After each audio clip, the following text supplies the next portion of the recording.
Well, hello, hello, extending a very warm welcome to every one of you. And with that, let's start our digital battlefield 2026. We are back again with the semi-finales. That means tomorrow is going to be the finals, one of the main events right here.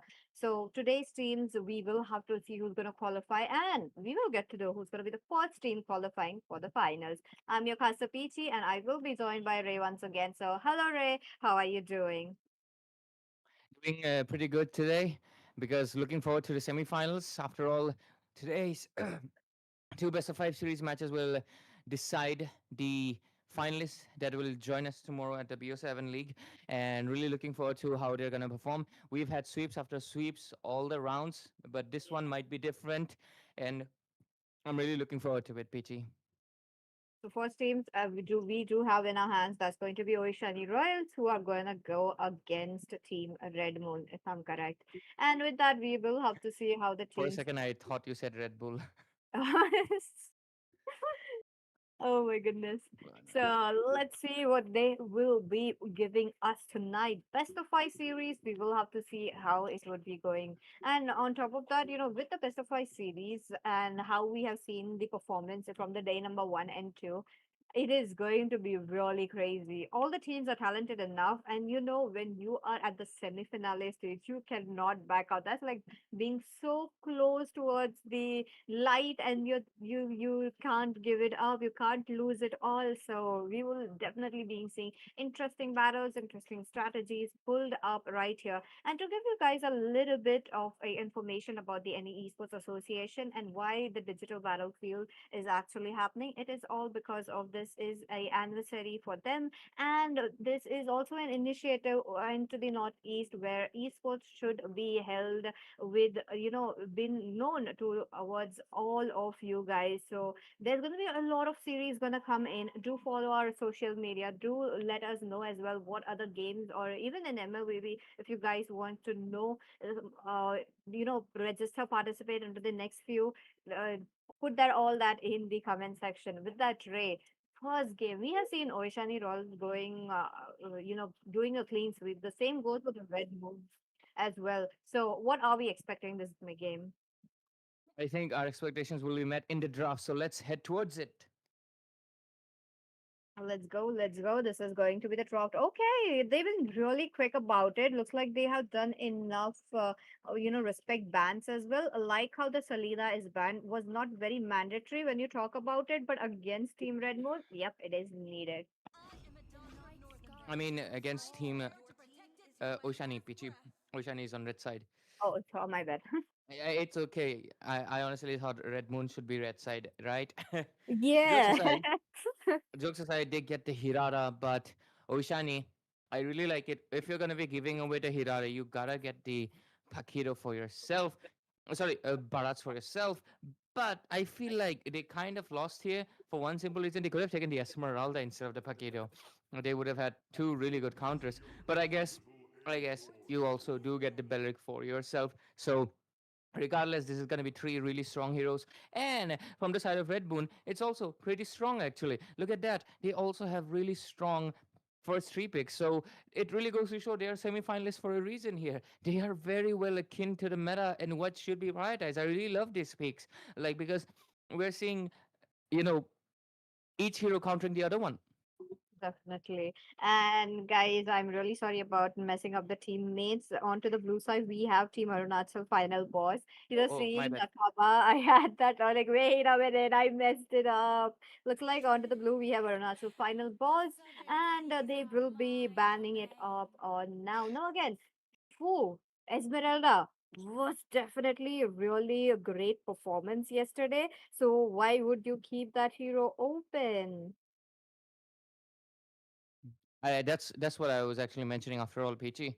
Honestly, over the Pagida, I would have gotten for the Esmeralda. And you know, you know, like, if the thing is like, oh, you want to go for the Pakedo jungle, you can even go Esmeralda jungle, by the way. And Esmeralda jungle hurts. Oh my god. Yesterday I played her because I saw Pakedo in my opponent, okay? Oh Oh. my god. She literally bursted that dude. Like, Feather of Heaven, Starlim Scythe, Holy Crystal. We just go with a Falling Star Moon. Pakito HP becomes full shield and he just disappears. It is My disgusting. Yeah, she is insanely strong right now if you build her damage. But yeah, you can't do that when you're playing EXP because guess what? As an EXP laner, you need that sustain, right? You need to win your lane and you need to join the team fights and flank. But as a hyper, that's not your job, right? So you have more of a wiggle room. You can farm faster and you can rotate and get kills quickly. So I think an Esmeralda jungle is a potential. I feel like not many teams are considering playing against the Paquito. And if you're playing against a Freya, I would say it's Hail Mary. Like you just get so much shield back. Definitely. So we would be seeing that happening, true. And once again, you do see Cody going towards the jungle Paquito, which has been such a big trend for him right from the game number one. We have seen that, jungle Paquito being picked time by time, leaving no stones uncovered right here for them. But this time around, they do have the Belleric onto their hand. That's going to change quite a few things. But at the same time, the damage potential from the side of Team Arunachal eSports, Arunachal final boss are no less as well. They go in for a carry, talking about Team Oishani Royals. But was carry a good choice here, Ray? Oh, Harry. whoa, the blue skin, the Christmas theme. But I like that. Yeah, it's free for everyone, by the way. You can get it by doing the events. And I really love this Lunox pick over here because, like, Vexana is a direct counter, but Vexana is the thing is Glue can decide not to split, in front of Vexana and wait for Yes. Hirada to take down the Vexana. Lunox, on the other hand, she can melt Glue the moment he recovers from the split, and if Glue tries to get on top of her, Lunox can regen. And guess what? Lunox can even regen from those little split babies. I mean, I guess little Patricks. So the Lunox is a perfect pick, I would say, right here, getting popping in right now, and I really love it. And both of the drops are looking amazing, and I do. I feel like the carry could be the weak point here, but I won't be. I will take my judgment for a while and see what really happens. And I'm such a proud owner of the Lunox Legend. It's such a beautiful skin. Definitely, it is one of the skins that the team I really liked. But with that, ladies and gentlemen, let's go. This is going to be the Into the Land of Dawn. 10 players are already right here who are going to work it out, trying to get the game onto their hands. The first team to get 3 victories onto their hands, it is going to be a game for them. So let's see who is it going to be. So far, you do want to see the Hirara getting the first blood. You do want to see the Hirara getting the bit of what do you call that? The snowball that is needed. But I do feel like the first blood might be coming in. Yep, a highly likely possible one. Lunox can regenerate all of it back, but I feel like Zozo, that On glue has not even unlocked the split. You can't regenerate back. This was a power move, honestly, to go so aggressive. And obviously, that's a Zushin glue combo that we have often seen, right, Peachy, in the previous patch, being one of the strongest, in fact. It has fallen off due to the fact that, yeah, Glue and Zushin, both of them have received substantial nerfs, but doesn't really mean that they're suddenly fallen into obscurity, especially against the Lunox, which is a situational pick rather than the most meta, isn't it? But yeah, this is what I was talking about. Glue space, but see, full HP. Oh, nasty damage right here.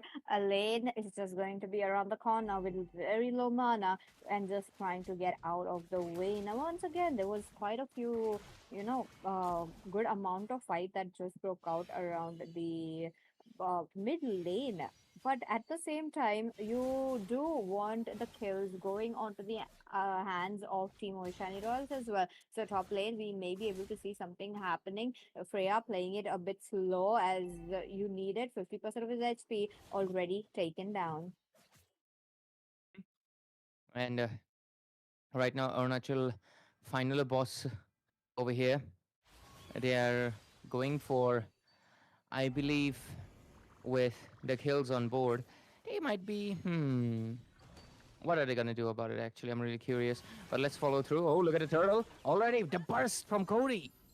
Ooh, there was definitely a lot. Akaba has to Popper's flicker, but that doesn't stop him from Vorsa using up his Detona's welcome and getting Akaba. There was a revenge play coming in from Zozo, and it worked out so well right here. They have not stopping it in a lane, does have a bit of a stacks onto Cody. He picks him up and gets it down into the hands of Red Zozo. Picks up another kill right there, but Wine does get there. Double, and it is going to be Arunachal final boss getting the absolute of the targets right there onto their hands.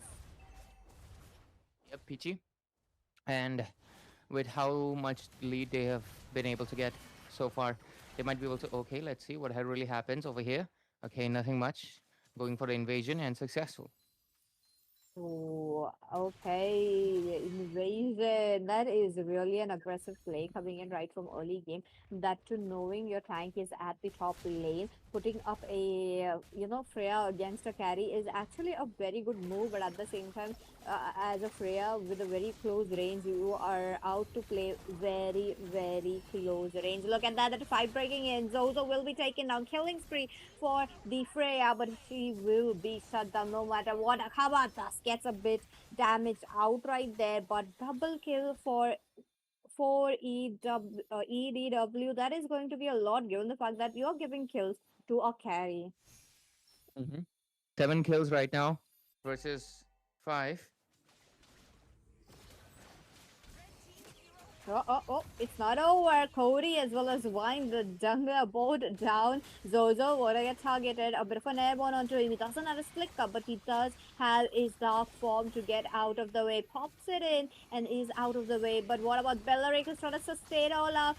Zozo is before coming into the fight, but Fu takes one, and that's going to be a shutdown onto him as well. You do forget that Zozo will be dealing HP based damage, so Fu doesn't have a chance right there. Zozo with the Dark Fawn once again, but the distance won't be covered in.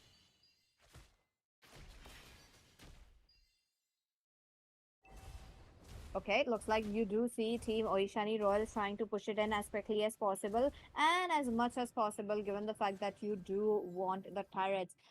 Gold Shield already melted down, and for EDW did have enough on his hands as well, which is going to be really not of a good thing. But there you go, Fu busted down, and once again Zozo will be finding himself trying to get out of the way. He's positioned himself safely, but Freya jumps in onto the back lane. Sakaba will be the one taking the kill of the Freya, but Freya does manage to get one onto the back lane. Cody, he jabs it in to trying to get Wine. Wine immobilizes herself and gets out of the way, but Warsa won't be leaving Wine safely. For EDW does get targeted by the Freya. This is why you do take a Freya against a carry, and again it is very situational because look at the team synergy coming in from the side of Team Arunachal final boss, that they get 3 members out, make it 4 because some of the members have did spawn up already. Now that was definitely very aggressive from both the sides, but talking about itemizations, oh, talisman already done for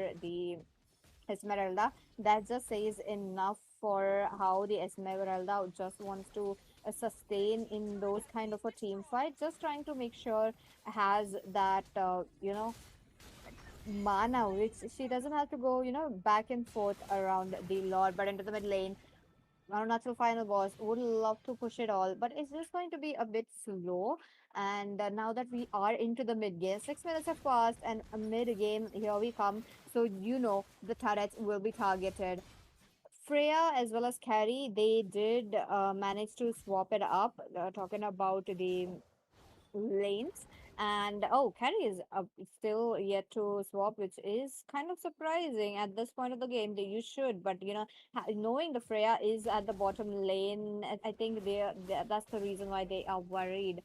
Cody is able to get the damage in, but I have a feeling, I'm just like seeing more than a feeling, is just like seeing that he tends to come in quite too early, and that is not working out on their hands.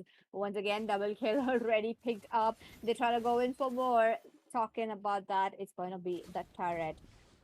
Now that the turrets are being opened from both the sides, okay, like they are definitely trying to deal a bit of a damage. Bottom lane gone, mid lane gone. Not quite sure why the mid lane was quite open right there. Zozo could have gone in, but hey, it is still okay. The teams managed to do a wonderful job right there to make sure to give, for EDW the space. Once again, I do feel like a 5v5 brawl is gonna come in. Immobilization for two. For EDW, waiting it up, but no, it's gonna be a lane. Taking on too low. Akaba will be the first one to fall down. Not quite sure why. Arunachal final boss are not jumping in. Freya trying to get out of the way and is out very safely. They do get casualties. It is gonna be 1 for 1. And with that, the teams will have to decide what they will be doing. Given the fact that you know how you do want to make sure to get those kind of a snowball, especially for EDW. The carry dealing HP based damage. There's the Lunox dealing HP based damage. But Arunachal final boss have been really keen enough to take away the lord as early on, making sure to give nothing onto the other side. With this, I do want to see how much turrets that they could open, and the way Team Arunachal final boss are playing around the turrets, they are definitely gonna reach at least towards the inhibitors. Freya around the corner, still trying to make sure to get a play in, waiting it up for a setup. They take down a turret. Now, Warsaw will be needing a bit of a stacks onto him, the Detona, and with those kind of stacks, I do want to see how much they are able to do. Oh, split for Akaba, and I like how Akaba is the one, jumping aggressively first in. Wait a minute, we'll get to see how much they will be trying to do. But before that, the Lord's gonna come in very, very soon. Dark form already done for Zozo, and there's gonna be a bit of a safety net for Oishani Royals. With this, you're talking about how Super Justin as well as Cody trying to sustain, but no, Fu burst him down. This is what Ray was talking about. And with that, Warsa is there. Zozo try to reach in, but the split spit onto him. Denies him trying to go in. He uses up his flicker and a dark form at the very right moment. But Elaine comes in at the right moment. Pops is purified, trying to get away, but it did not work it out. Yep. Sorry about my disappearance, but hey, I'm back anyways. With this, we're clearly seeing the side of our natural final boss really being the final boss of the match and really putting Oshani Royals in an uncomfortable spot. But okay, Espalda, that was a little bit too much, and so was for Wine. And suddenly they get a 2 kills back from that. Okay, a few hiccups here and there, but the map has already turned quite blue, isn't it, Peachy? Definitely, with the lot that the side of team Arunachal Final Boss has taken, they did make sure to push it all as much as possible, which is a really good thing we have seen. But at the same time, we are still yet to see Oishani's Royal, the power spike, the snowball that you are waiting it for. Once again, Oishani Royals, they do have HP based hero, and with a Lunox, with a carry, they can do wonders. They were able to do a bit around. We did witness that just a few seconds ago, but it is still not enough given the fact that Arunachal Final Boss are really very pushy. This is what I was talking about. Look at that. Alain jumps in at the right moment. He's getting up stacks, and this is where 4 EDW cannot get out of the way. We'll be needing the Purify for a reason, though.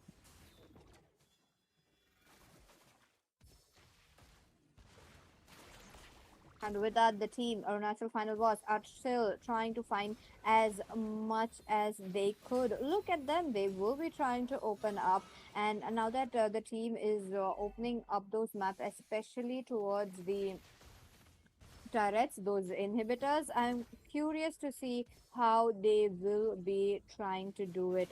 Once again, Lord will be going into the hands of Team Arunachal Final Boss. They're not leaving any chances open for Oishani Royals to take it in. Now, second Lord, there's going to be a heavy damage onto the turret. That too onto the top, which is where the Lord is moving towards. Now, you don't want to make sure, you don't want to give away that kind of a big surprise, like the big inhibitor into your enemy's hands. So let's see how the defense will be rolling in.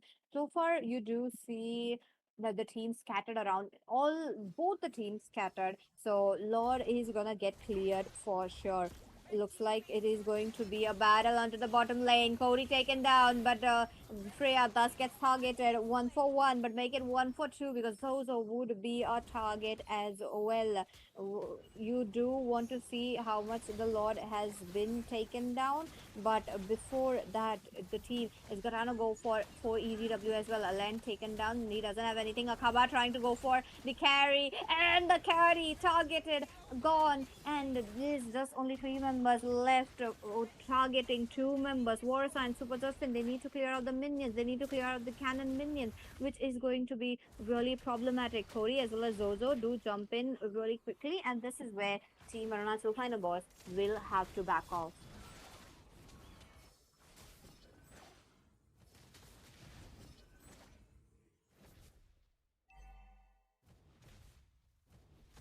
So far, so good for the side of Team Arunachal Final Boss. They were able to get how much ever advantage onto their side, and with that kind of an advantage, they are definitely looking forward to get closer towards the crystal as well. So far, you know how it was going around, and as for even Hirara, she does have that bit of a pushy damage onto her, and that is actually allowing the Hirara to make a play right here.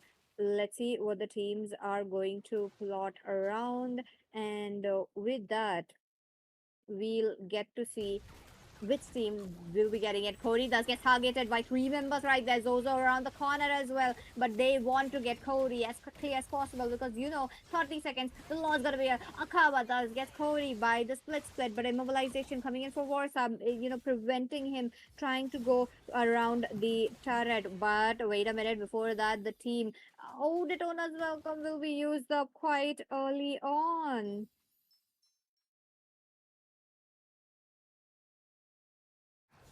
And Ray, if you are here, you are not audible. I hope you fix your mic.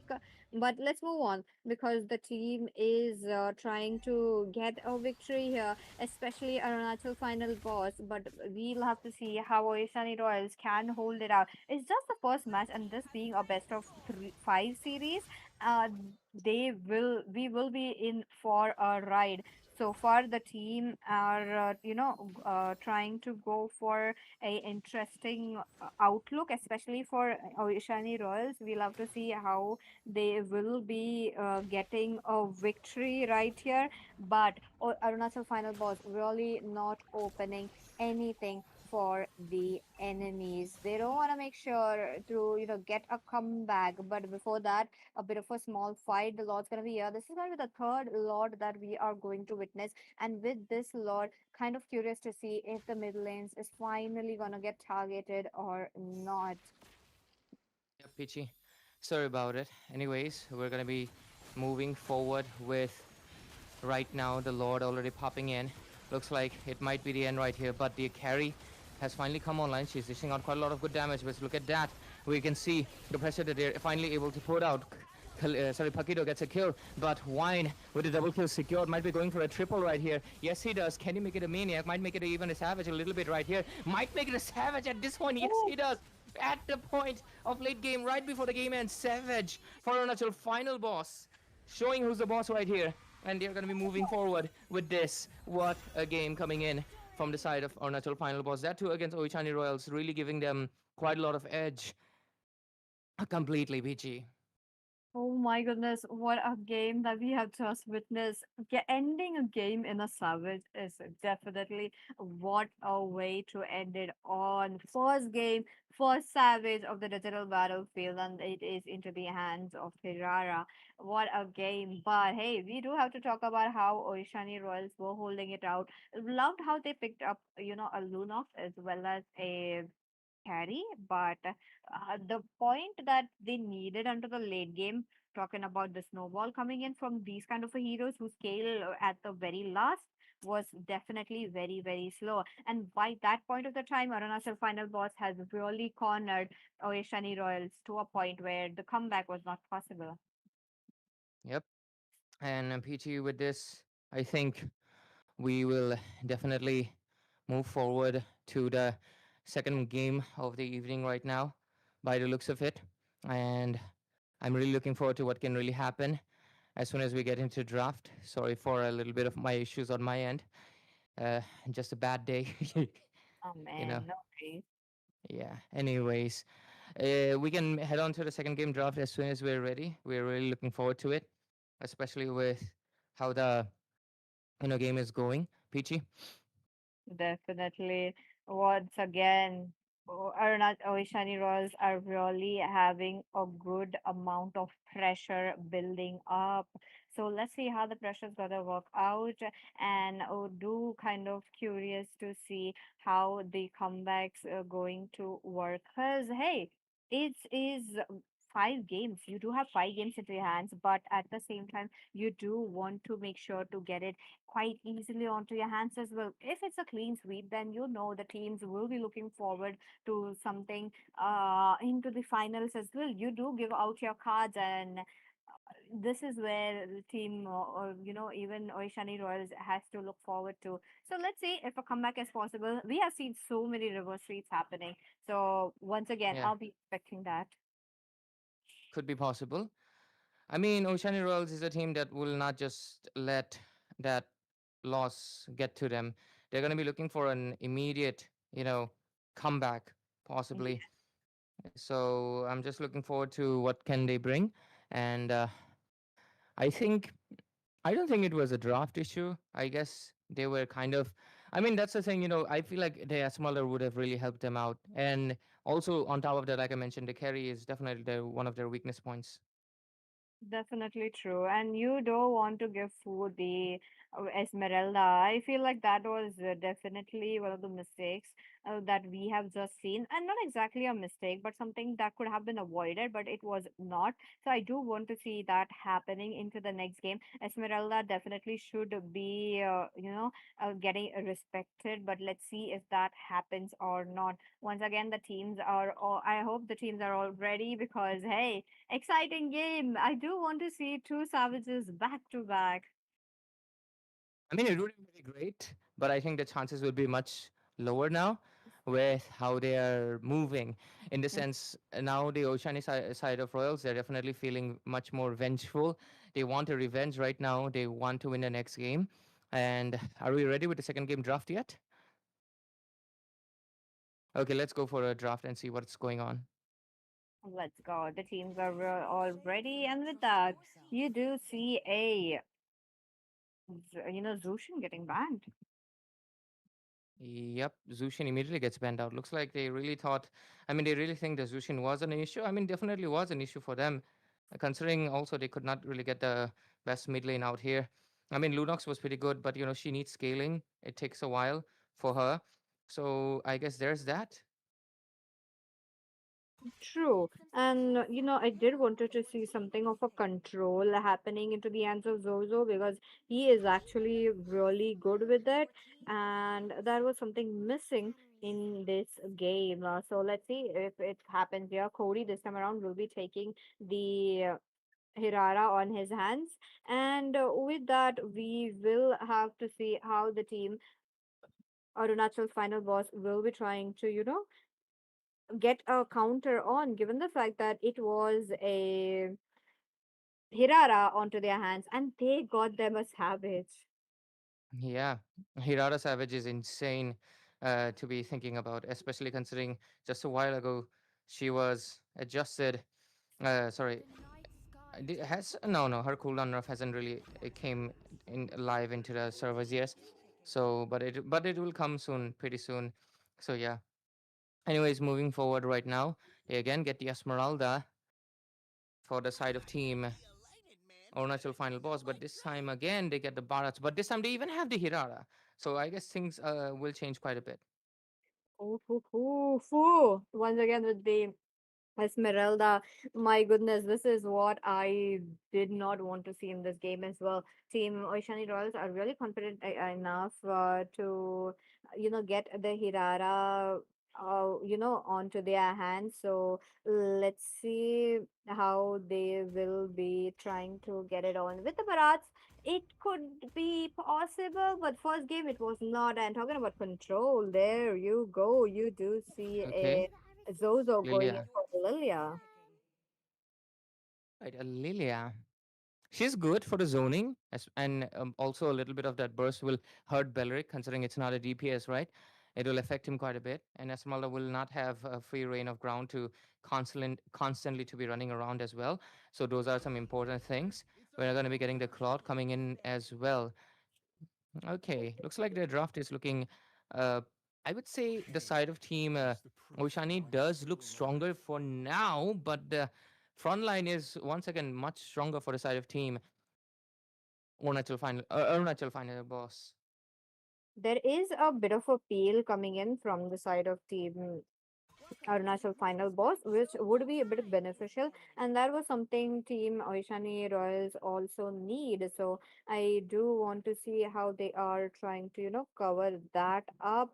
But before that, we are back again to the bans. Looks like there's going to be Brody banned away for the Claude possibly, but there still has a very high possibility that we will be seeing a Claude and a carry coming in. Akaba this time, who has just gone in for the Belleric, has banned off the glue, and you do know when the glue is banned off, this is going to be a bit of a push and pull for the tank. Is the Kaza open? Oh yeah, this time around the Kaza is open.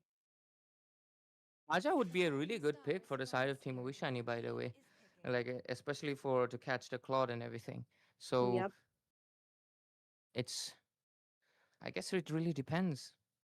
It really depends, honestly, what's going to happen as we move even more forward. But for now, uh, hmm, they can Kaja even for the side of Arunachal final boss as well. And Kaja will be perfect for catching the Hirara too. Hirara cannot immune the Kaja, by the way.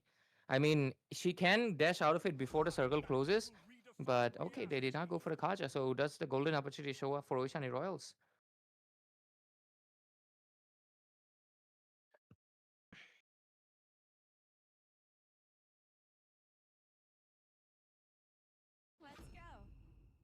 Okay, Irithel popping in. Hmm, Irithel is really good, especially considering there's a lot of running heroes and you can chase them out, and it's gonna be really looking really good. And other than that, Super Justin over here looking in for a roamer. Should be a Kaja. I feel like Kaja would be really perfect, really amazing for them, PG. Yeah, until then, we move forward and we're going to be seeing. All right, they are going to not commit to a Kaja. Interesting. Very interesting, actually. They might actually go for a Ling by the looks of it. Or, oh, wait, once again. Yeah, yeah, they need a jungler. And a Fanny coming in last second. Very strong pick, PG. And we have seen this. This is definitely deja vu.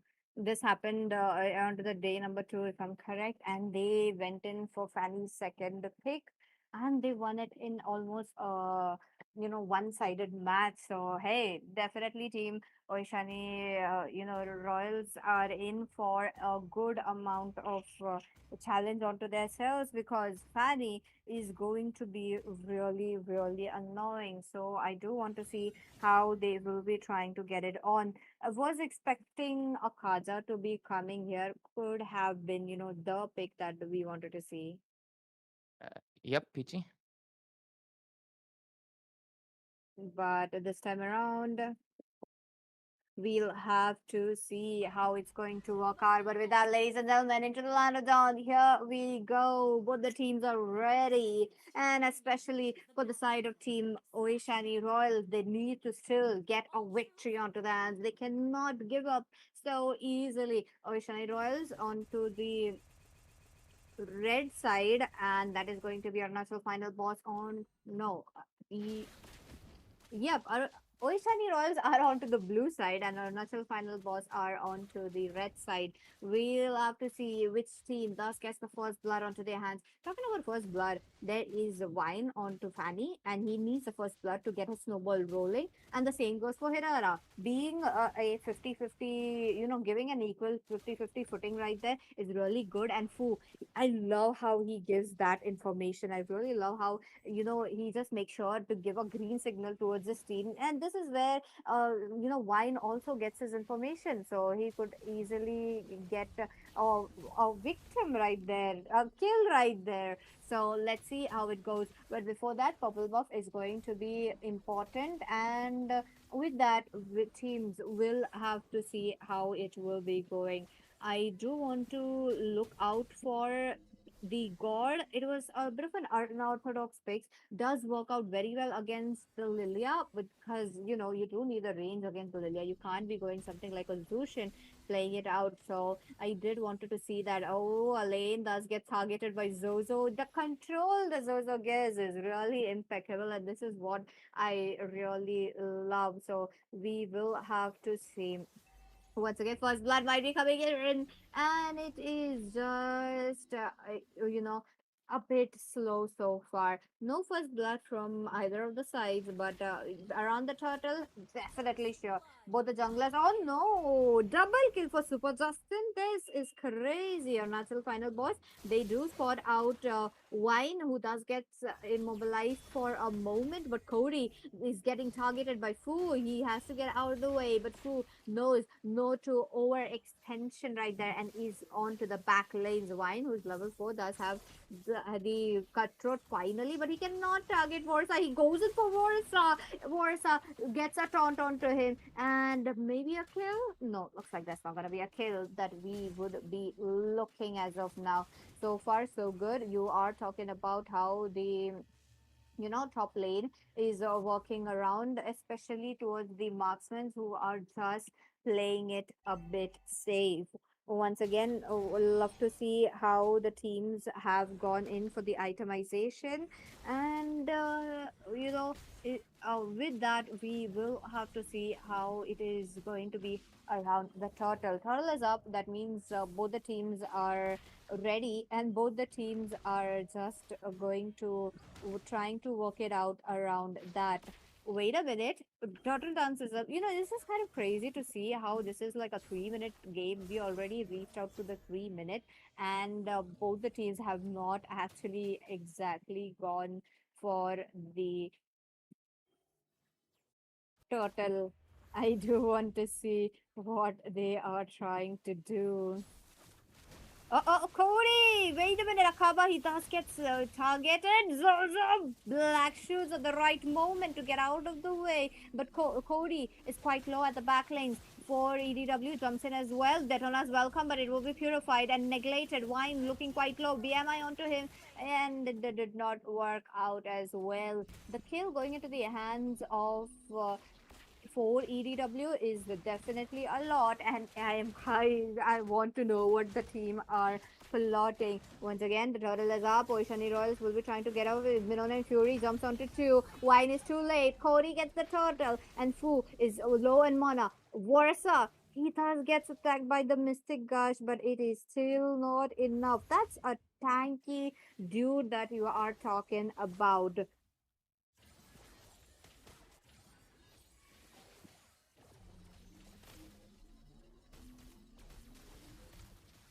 Okay, it's gonna be a bit of a passive game so far, and Arunachal final boss, they themselves have not found any kills so far, while Oishani Royals are leading the leaderboard right now.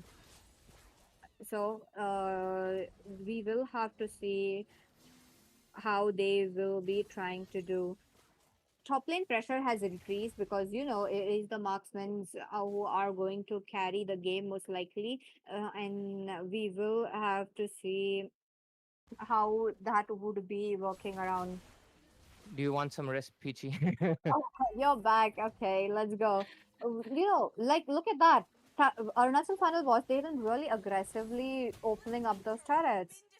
Yeah, Peachy, take a little bit of a hydration break, okay? I got this. Thank you for covering up for me. But anyways, look at that. The Fanny's going to be coming in. Oh, what a beautiful set of cables. But there's going to be the Black Shoes immediately popping in. Mr. Gush used a little bit prematurely. Going to get nothing out of it. For now, the score is 3-0 so far. Oceanic Royals, though. Oh, a gate. Minion Fury. The snipe almost connects in, but the damage was not enough. But the Irithel will regardless going to be able to fix it up. And like I mentioned before, right immediately into the draft, missed the side of Blazing Duet, popping in a lot of damage coming in as well. They're going to be able to get a kill onto the Irithel. Wine takes a kill onto Super Justin. Might be able to take a little bit more even. Barats, he's small right now. No more of that hybrid defense buff. Lilia going a little bit ham, might be able to get a kill, and yes, she does. Sarkar gonna get taken down.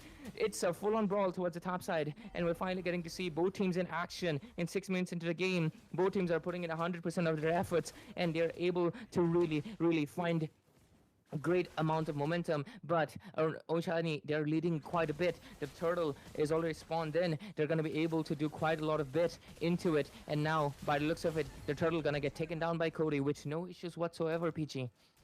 Oh yeah, look at that. Arunachal Final Boss finally got a bit of attraction onto their hands, but it's still not enough on how much that they have done. Once again, they're trying to find as much as as possible. Super Justin in favor for EDW. Wine jumps in. Okay, that energy is completely gone right now. It's not going to be able to do much about it. 5 kills versus 2.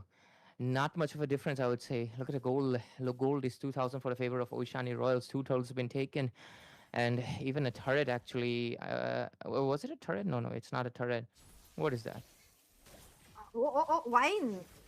Oh yeah, Oh, bot side, sorry, that was a turret. But Wine, almost beautiful minion fury actually. And Wine, I guess he should have retreated, but he kind of got like, hey, I'm gonna get taken down anyways. Let me take the kill. But unfortunately, he was not able to.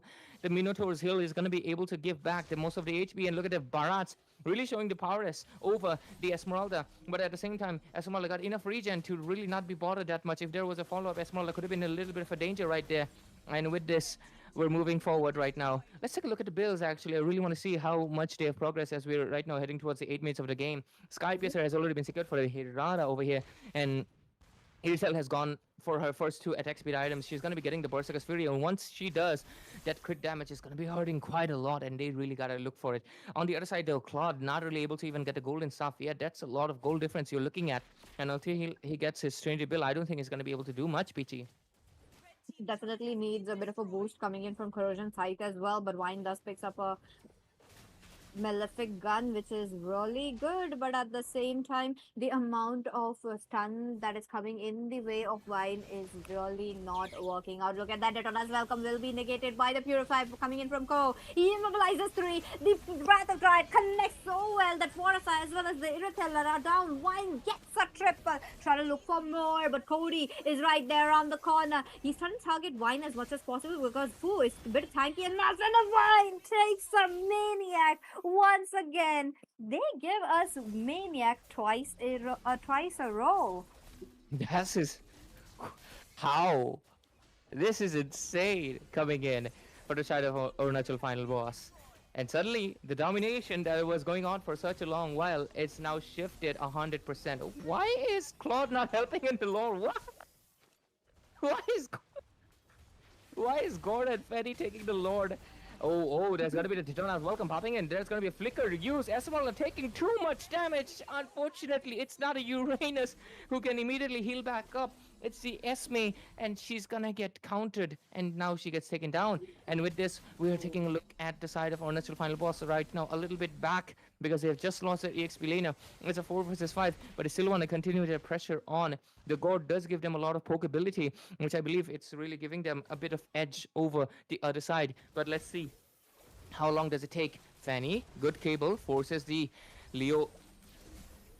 ultimate from the Irithel over here, and she's gonna be able to most likely take Alan gets the divine what? Why the Mr. Gush Alan? That I hope that was a misclick. It's so funny whenever gods misuse their ultimate. It's like using your Kamehameha on a random ant.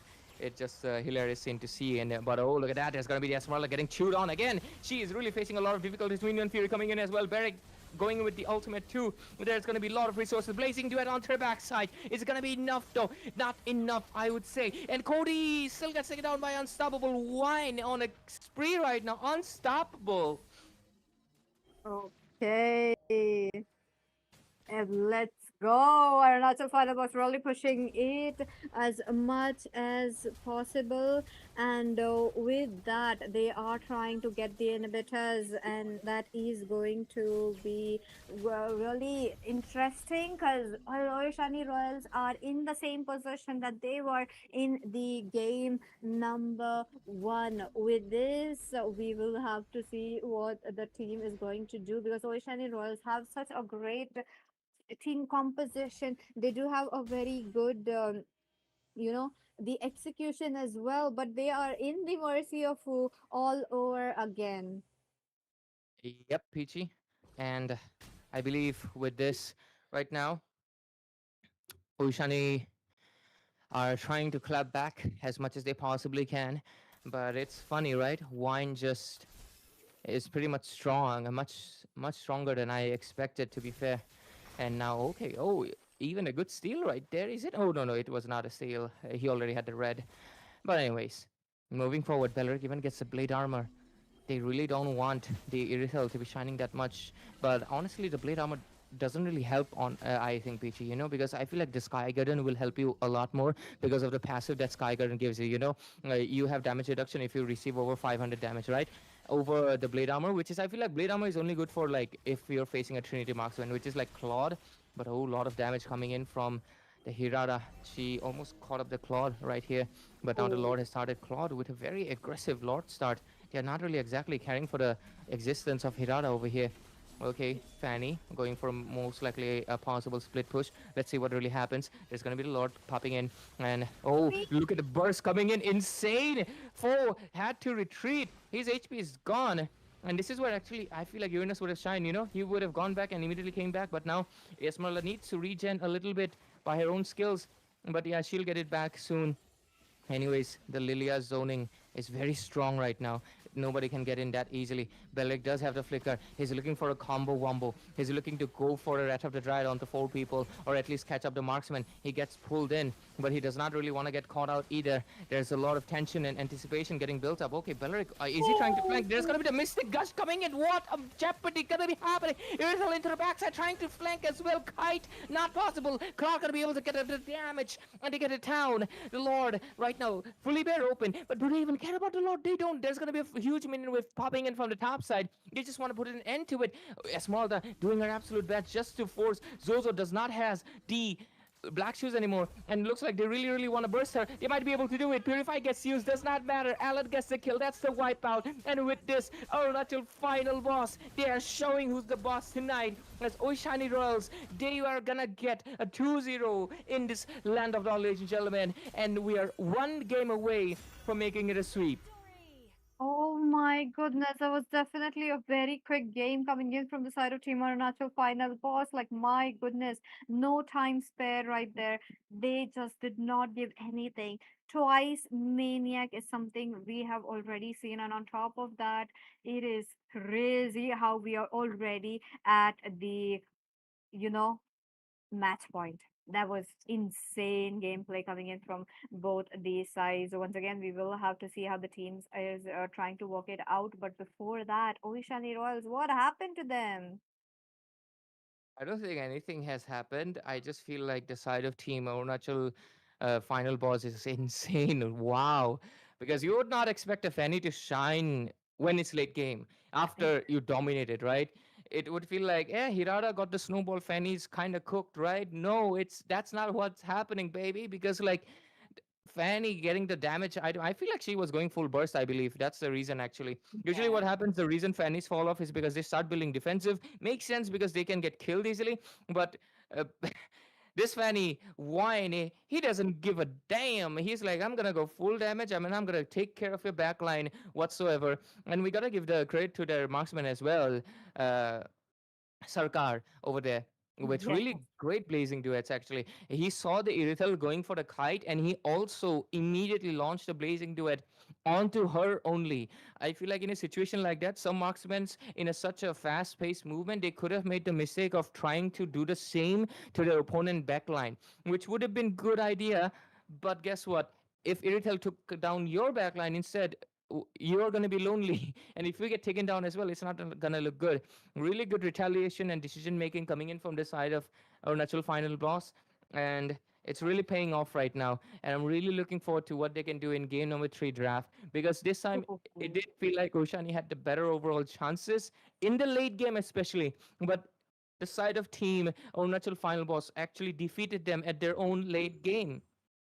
That is definitely a crazy, like, the amount of times I have said crazy is definitely crazy, but I am really impressed Crazy. com coming in from the side of team Arunachal final boss. Like, what? Like, that game was definitely very quick, and on top of that, they did not spare any more time. They did not give out anything for their enemies. There was no opening for them, even if, team.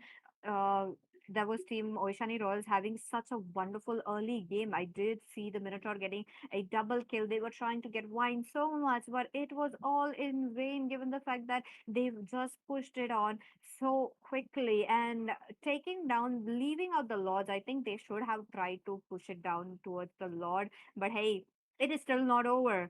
There is a chance of a reverse sweep. There is still a chance of a clean sweep, and there is still a chance for the fourth game as well. So definitely, we will have to see how it will be going around. But before that, are we ready for the draft for the game number three? Are we ready? Not ready? Teams, get Okay. ready. Grab your energy drinks. No sponsor though. But yeah, but yeah, my energy drink is not kicking in yet. Is my caffeine tolerance way too high? I guess I don't. Peachy, well, do you feel energetic when you drink caffeine, or hyperactive like I the energy think drink? I may be past that at this point because, like, I remember I have like abused caffeine a lot. So It's insane, isn't it? Some people are like, "Oh, I drank an energy drink. I can't sleep." I'm like, "I drank three, and I'll sleep peacefully, bro." I don't know what our our our digestive systems either are mutant and superhuman, or it's fried. definitely true. So I do want to see what that game entails on to the next because hey, we are yet to know. Like, hey, I do want to see what the team, our natural final boss, have been plotting. And on top of that, Oishani Royals, you need to hold it out. You got this. I do want to see a good game coming from them as well. Now, first two games, it's fine. It's still okay. Third game is going to be a bit pressurized, but on top of that, there still remains like what hero could be working out very well for them. So far, we have seen Hirara coming in. It did not work out. We had to see something of a Nolan that is yet to be here. Oh yeah, and they haven't picked up the Nolan in this series. No, I think they did. No, they haven't. They haven't. They haven't. They haven't picked up the Nolan yet. It was a yesterday's game, so I guess a Nolan appearing could definitely happen right now since the side of Oshani they tried the Hirara. They tried first game. What did they pick? Mm, What I was it? think it was a Paquito Jungle from Oh Korea. yeah, they had a Paquito jungle.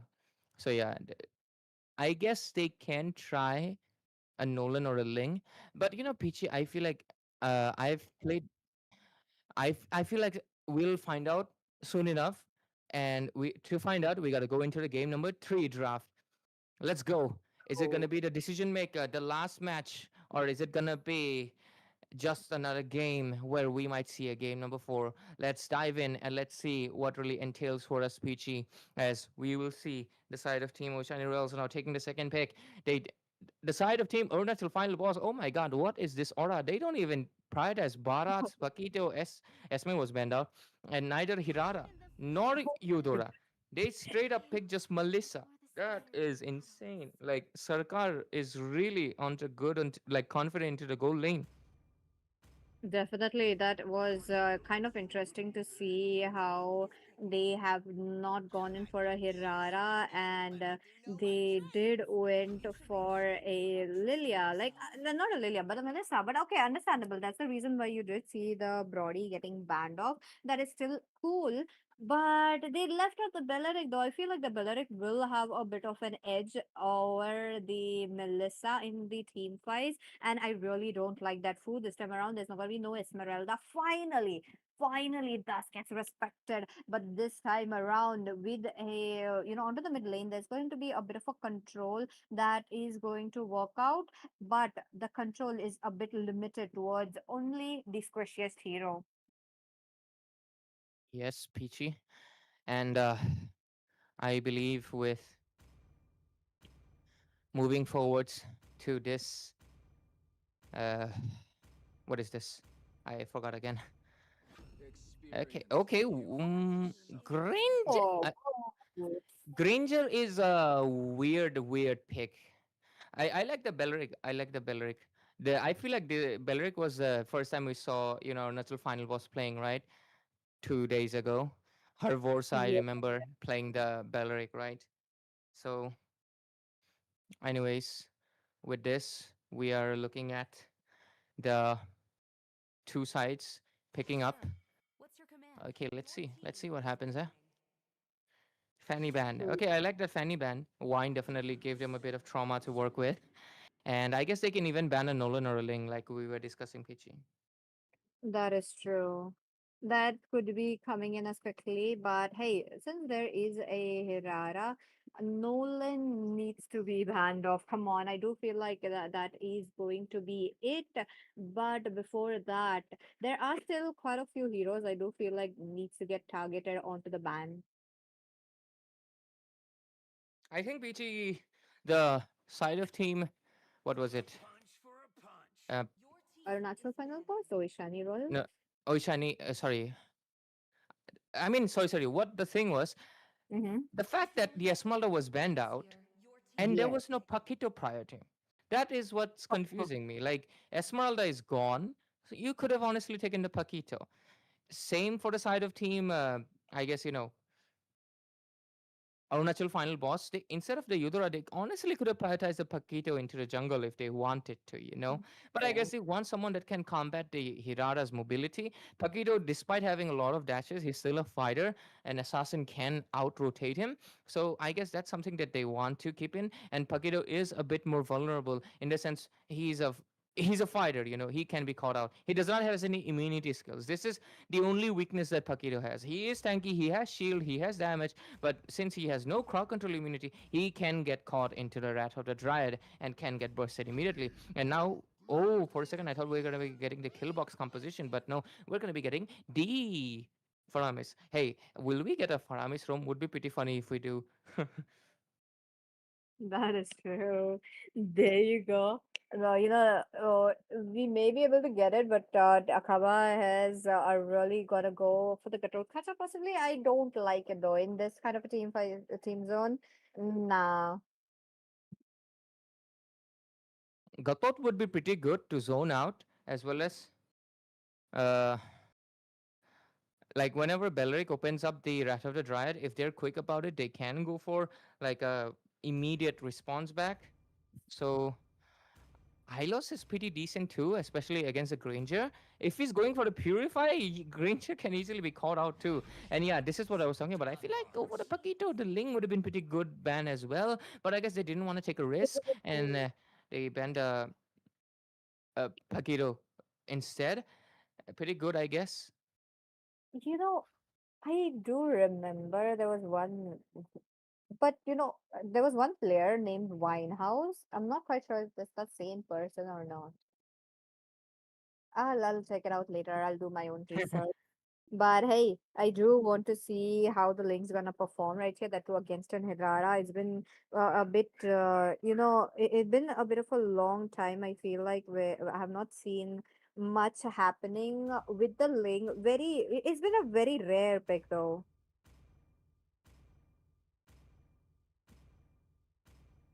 So let's see if that happens. Zozo locking onto Lilia this time around. Rather than Again. Lilia, but I did want to see a Farsa though. I like the range is something they need. With the Lilia, you do get the range, but I still feel like it is not enough. Hmm.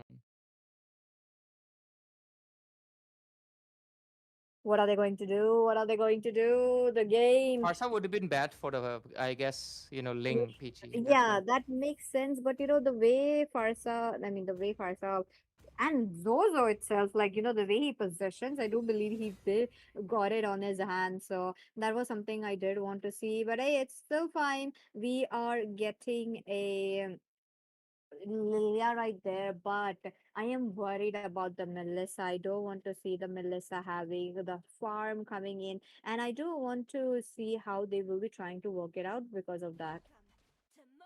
Yeah. And with that, we're gonna go into the Land of Dawn. Let's go, ladies and gentlemen. We are all ready right here. And with this is going to be a match point for the side of Team Arunachal. Final boss. Will they be proving us that they are worthy of being the final boss right here? Or is it going to be quite opposite? Is something we are all here for? With this, let's start away. Yep, Peachy. And this is just gonna be the early game. Slow, possible slow rotations. By the way, recently I played the Tank Ling. By the way, no longer possible, sadly, due to the nerf onto the Thunderbelt. Yes. But please tell me, why did Tangling feel faster than Assassin Link for me? I don't know. N- Okay, No I have no way. idea. Yeah, I'm not kidding. I felt like when I was playing Tangling, it was much smoother than Assassin. I guess because I was not getting one shotted. Oh But my anyways, goodness. Ling is very squishy. Ling is very squishy. That's one of his Okay. main caveats, main weaknesses. Oh, we'll Oh, have to. whoa, first Oh blood. That's no! the thing. Granger, he's a spam marksman. He has power spike right at level 1 and 2, and they made good use of it. That's why I said he's weird. Simultaneously, he's not a DPS. At the same time, he's a skill caster. So he has damage from level 1 and he can harass his opponent in his lane. And that's exactly what happened, I believe, because Melissa, regardless, she's still squishy after all. Okay, let's see. Let's see. The teams have already gotten their first blood, and with this, we have to see. For EDW, he's quite too aggressive right there. I did want to see that, given the fact that he does have the first blood, so he can definitely play it out. But hey, we do want to see how Cody also has the game. Yes, Peachy. For now, though, only one kill so far, nothing out of the ordinary. Oh, do they want to go into the commit to the high loss? They might be able to do it. Ling onto the other side. Okay, there comes the Detonas. Welcome. That's the counter of the Hirara. And she gets taken down. But at the same time, oh, Granger takes down Udara. Oh my god. This Granger is nasty. He's getting 2 kills. My goodness, there you go. We are gonna get Oshaira is having an early game, but this doesn't mean that they have already set their mark. They need to get the mid and the late, especially the late game, given the fact that they don't usually get it, and it is really, really fishy. Alan takes away one, but Super Justin also with the range. But whoa, wait a minute, no way. No way. Like, oh, I mean, Cody was already trapped, so. Yep. Cody was already. Cody. Cody was already trapped. So this time around, let's see what happens. By the looks of it, 5 kills versus 3. They're putting it up a good fight, but Oshani Royals. Is this the same? I feel like Oshani Royals had a goal laner, right? I feel like it's the same guy, but he changed his name, isn't it? I forgot his name, but I remember he was a good Granger main. Oh, I think that's the same that we are looking at. Yeah, I think so as well, Peachy. It's just that it's been a while we've seen Oshani, play. Yeah. They have been inactive for a long while, actually, into the tournament scene, like a very long while. So we'll finally get them in action now, and they're already in the semifinals. They were about to get 3-0, but by the looks of it, I don't think so anymore with how much domination they're able to put it out. But yeah, the Barats might be an issue for them in the late game because Granger does not have enough reap to melt down a Barats. But the fact that he's getting fed is the most disturbing thing, I believe, for the side of Arunachal final boss. That is true. There you go. Who is right here? You know, you do see a bit of a shortcomings coming in with the Bharat's, no wonder like he had a very good pick rate, but suddenly I do see why it's not. But oh, flicker that one as well comes in for Cody, and he will be taken down. There you go. The team is all started, and with this, you do see teams trying to go for the top lane as well. And okay, crazy enough, you do want to know if Granger will be targeted or not. Yep, Peachy. And with this, Arunachal final boss over here. Oh, whoa, what? That is too much, you Dora. Why did you go so deep? Oh, oh no, she doesn't have ultimate. Oh, she died, but Granger dodged it out with the dash. That was a really, really close one. Really, really close one. I might add, actually, Peachy. So with this, by the looks of it, okay, Lord fight. Look at sorry, Turtle fight. Look at that. Oh, love that Wrath of Dryad, but there's Costa Daytona's welcome already on to Warsaw, and he is taken down. Cody takes away the turtle, which is right good. He is still trying to deal a bit of a damage, but before that, Akaba as well as the Link are still around the corner trying to pick up a bit of a crumbs, which the other side are trying to leave it away. With this, Fu is around the corner acting as a secondary tag. Bottom lane, that is going to be a bit onto the hands of Melissa, so you know the teams are plotting to take the turret. Yes, Peachy. And over here, uh, by the looks of it, we are I think Oceani Royals this time around, but they have the better overall chance for sure. The KD, oh, that I honestly gonna say, okay, that was a. I think he should have rotated 180 and put it against the wall. That could have been a close one. Glue could have flickered away actually. Just if we survived only one more second. But you know, glues they're kind of squishy because they kind of build offensive build with a glowing wanded curse helmet. So yeah. Anyways, okay, they are targeting the Beleric by the looks of it. Oh, they are going one versus one pick off. Smart. Definitely smart. Look at them. Bottom lane, there's a bit of a crowd that is happening, but it is still not over. Akaba leaves a bit very, very low. But before that, Alan, what is he going to do? He might be meeting the Granger's bullet. And with that, Foe does get a shutdown. Zozo for the killing spree, and this time around, Oceani Royals are in a comfortable spot very early on. And wine! My goodness, what an HP to leave away with. Yes, Peachy. And over here right now, by the looks of it, I believe we are seeing the side of team Arunachal final boss slowly putting in the pressure back as much as they can, but they have to be a little bit more cautious to not give away anything. So far, Bharat has been their key, the playmaker for everything, and he could be the key of taking down 4 Ed. And one is this Edward? Yeah, EDW. I think it's Edward. Anyways, hey, Possibly. Bharat's wire is small, become big, quick. Need Anyways, that. Bharat's is so cute when he's small, honestly. I mean, not Bharat's, Detona. Cute dino. Anyways, moving on. The turtle, last one of the game. They only have 20 seconds, by the way. If they do not take it in 20 seconds, this will become the Lord. So, I mean, to be fair, they can keep on continuing to poke it, but look at that burst coming in. Balearic almost getting taken down. There's going to be the Hylos popping in as well with the ramp. Oh, Barats might be able to make another play. Link comes in. He gets taunted, though. There's going to be the Sandfinch coming up with the Tempest of Blades. Gets a kill. Shut down for Zozo. Double kill secured. Turtle as well. The side of Arunachal final boss. Once again, they might have gotten the lead. Glue, does he has the ultimate? I believe since did not get any kill, it's not reset, and he's not going to be able to use it. But at the same time, for Ed, oh my god, he's also on a spree right now. That's gonna be what, monster kill? I Oh, believe, or yeah, 20 stacks onto a Sky Piercer. Oh, but that's a very vulnerable spot to be in. But oh, yeah, monster kill secured. He doesn't really have any more energy, but at the same time, can Hylos do no. anything about it? He can't. There's gonna be the Hylos coming in, defending him. But yeah, they gotta do something about 4 Ed right now. He has Flicker, so Barats can easily take him down actually. But that's the thing.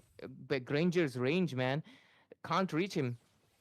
True. Such an unorthodox pick that is actually working against a Melissa is something I was not expecting. But hey, that is definitely one of the brilliant picks I have seen in such a long time. Once again, bottom lane, the crowd as crowding. The teams are trying to make sure to get something onto their hands. But talking about that, godlike for EDW. He's just not stopping it in. And on the top of that, he is just having the time as of now. Let's see around the lot if it's going to be happening or not, because that's the very key thing that Arunachal final boss has it onto their hands. Absolutely, Peachy. And over here, let's take a look at that. Uh, Oh, by the looks of it, okay, bottom lane, we're going to be getting the push coming in right now. The side of Arunachal final boss, they are very keen on making this a clean sweep at any cost. Over here, the same is going to be happening towards the top side. Ling is eyeing the Granger very heavily. He really wants the Granger to be taken down. There's going to be the Hylos going in with the aggression. Ling wants to go dive in. The Tempest of Blade's going to be used, but he's way too low HP. That's a Rose Gold. Granger gets it by the damage, and it's not looking good anymore. That's a double kill secured. They need Barats. I think that was a bad engage. They need Barats to take down 4Ed, not others.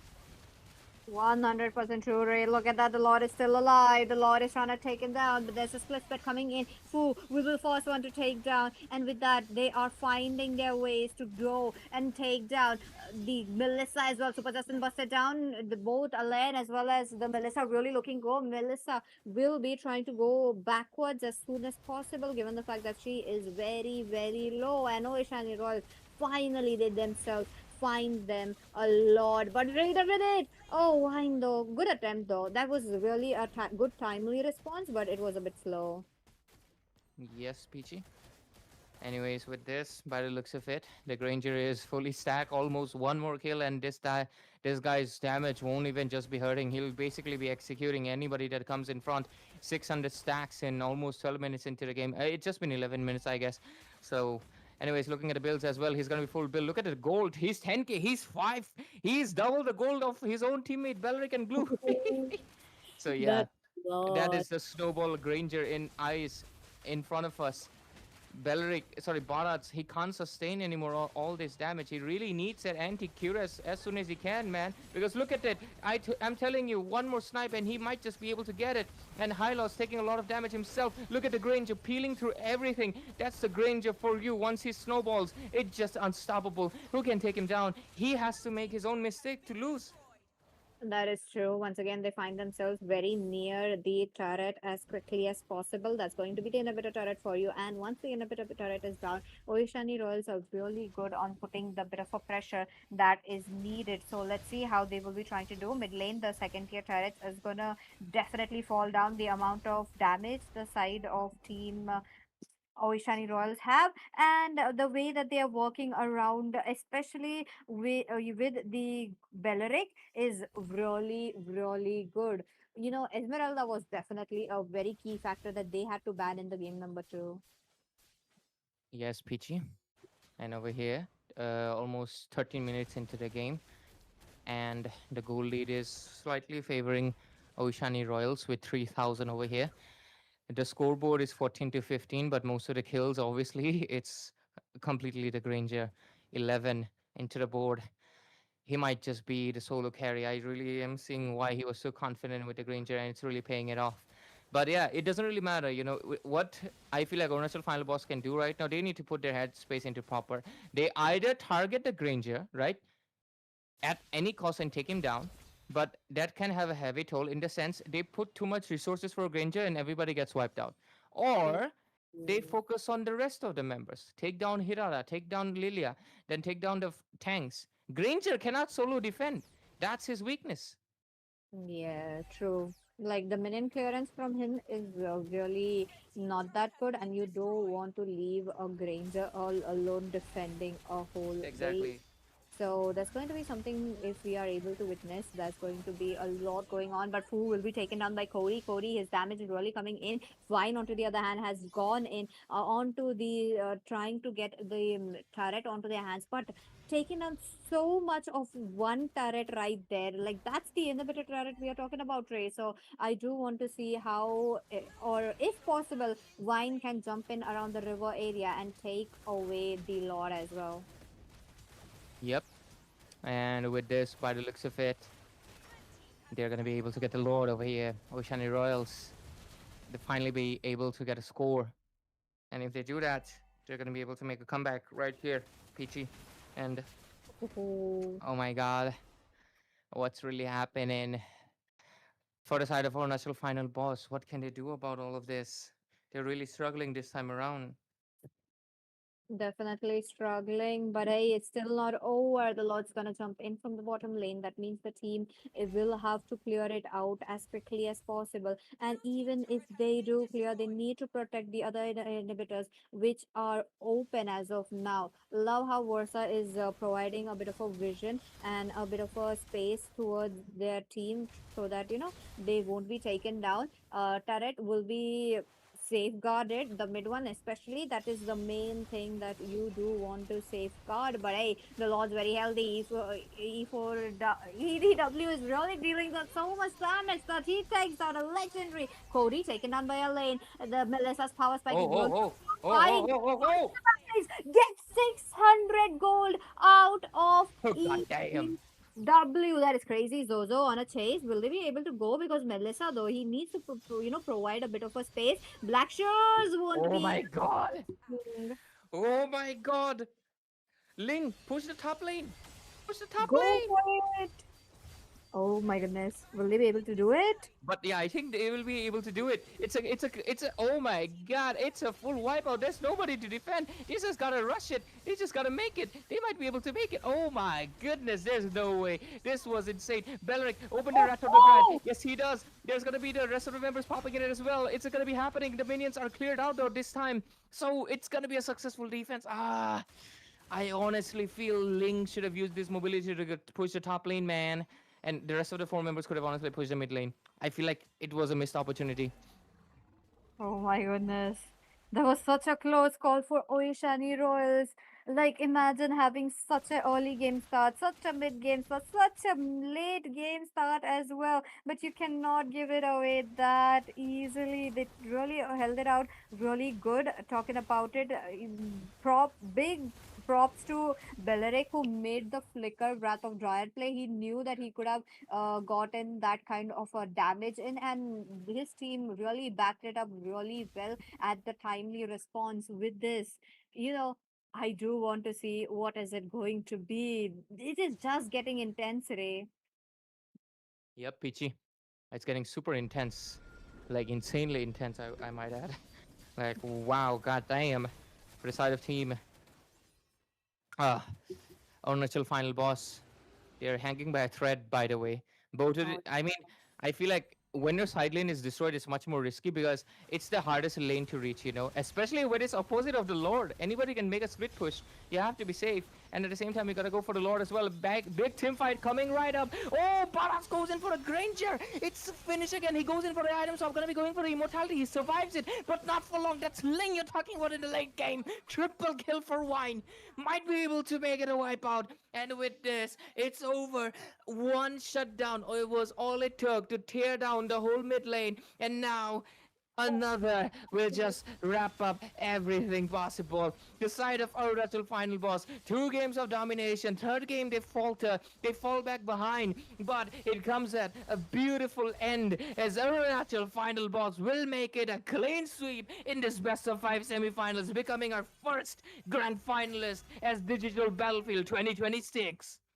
they have shown why they are the victors and the first finalists of this digital battlefield. Crazy enough, what a game that they have shown. I was not expecting that absolutely, because Ohishani Royals had such a good start, had the good mid game, and had a good late game as well. Like 600 gold from a Granger, like a bounty onto the Granger, was definitely a lot. They had it, especially Vine. I had a feeling that he might not be able to make it, but the way he maneuvered himself behind the Granger, and that just prompted Granger in a very uncomfortable spot, and that was just it. That was something they needed. Wine, the way that he maneuvered himself, like towards the Granger, even the second last, into the last team fight, absolute cinema. He did it well. Yeah, we gotta give credit to 4 Ed though. It was insane domination from his end, and he maintained it perfectly well. He survived a lot. He almost survived the last fight, but Ling, with the Tempest of Blades, he had enough energy and dashes to immediately reach him. After all, it's a marksman at the end of the day, and Ling in the late game hurts a lot. And with that, ladies and gentlemen, we come into the closure of the first semifinals of the day, and we get a deserving grand finalist. I would say clean sweep. Definitely the deserving grand finalist, and that too with a very dominant fashion. First two games were pure domination.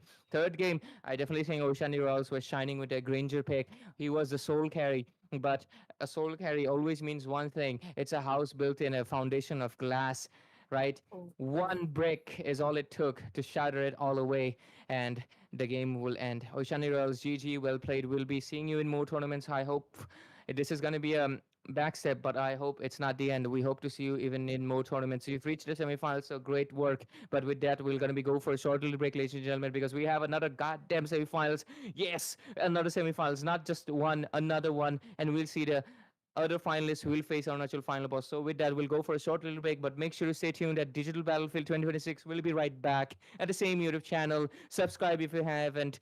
Take a water break. We'll be right back.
Well, good evening, ladies and gentlemen, and welcome back. We are back again with the another semi-finale. Now, again, teams, we do have interesting teams tonight with us, so let's see what is it going to be. Once again, I'm your Casa Peachy, and I will be joined by Ray today. So, hello, Ray.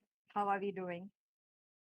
Doing fabulous. We just had an amazing clean sweep, by the way, from the side of Team Arunachal final boss. We almost thought it was going to go for a game number 4, but they showed who were the final boss, not the Ohio, but Arunachal.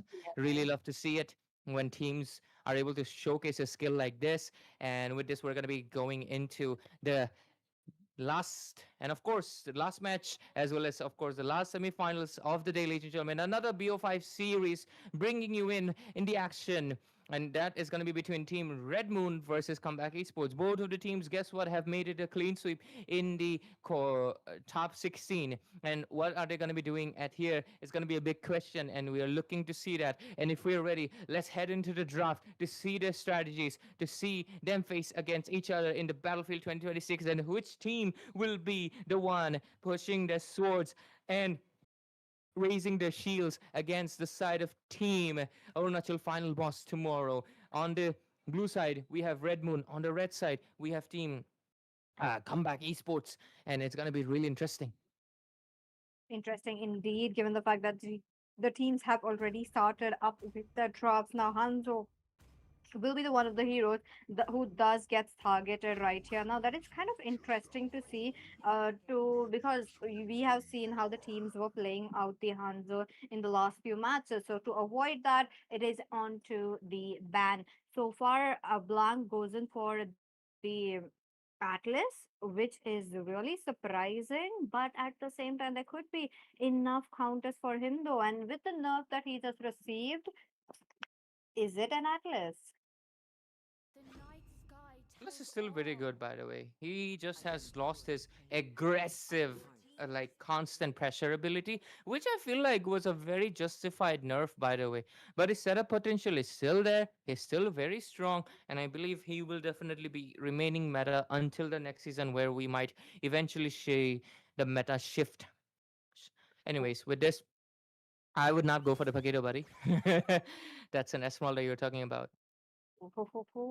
But I like that aggressiveness that is coming in from Piaz this time.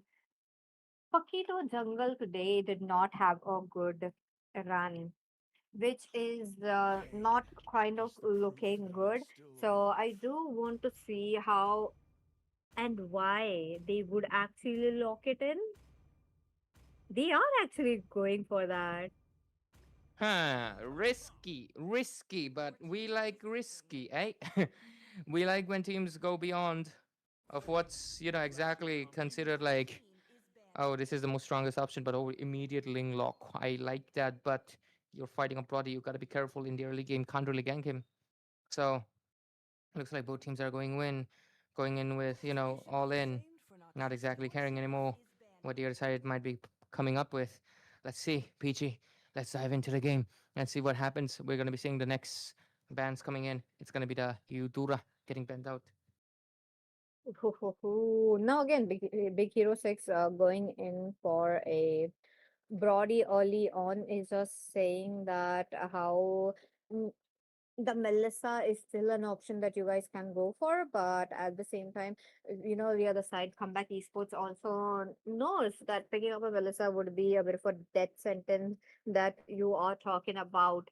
So they just putting everything in place, trying to counter them out. And this is what we have seen from Red Moon, right from, the top 60.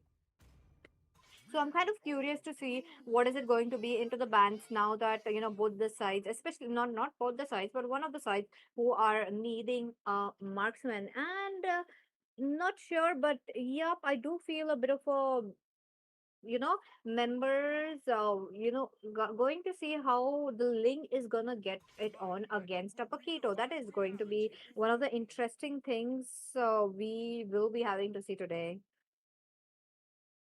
Yep, Peachy. Last band coming in. Okay, a Matilda. Huh. I honestly don't see the Matilda. I mean, you already have such a fast assassin. Valentina's pretty fast.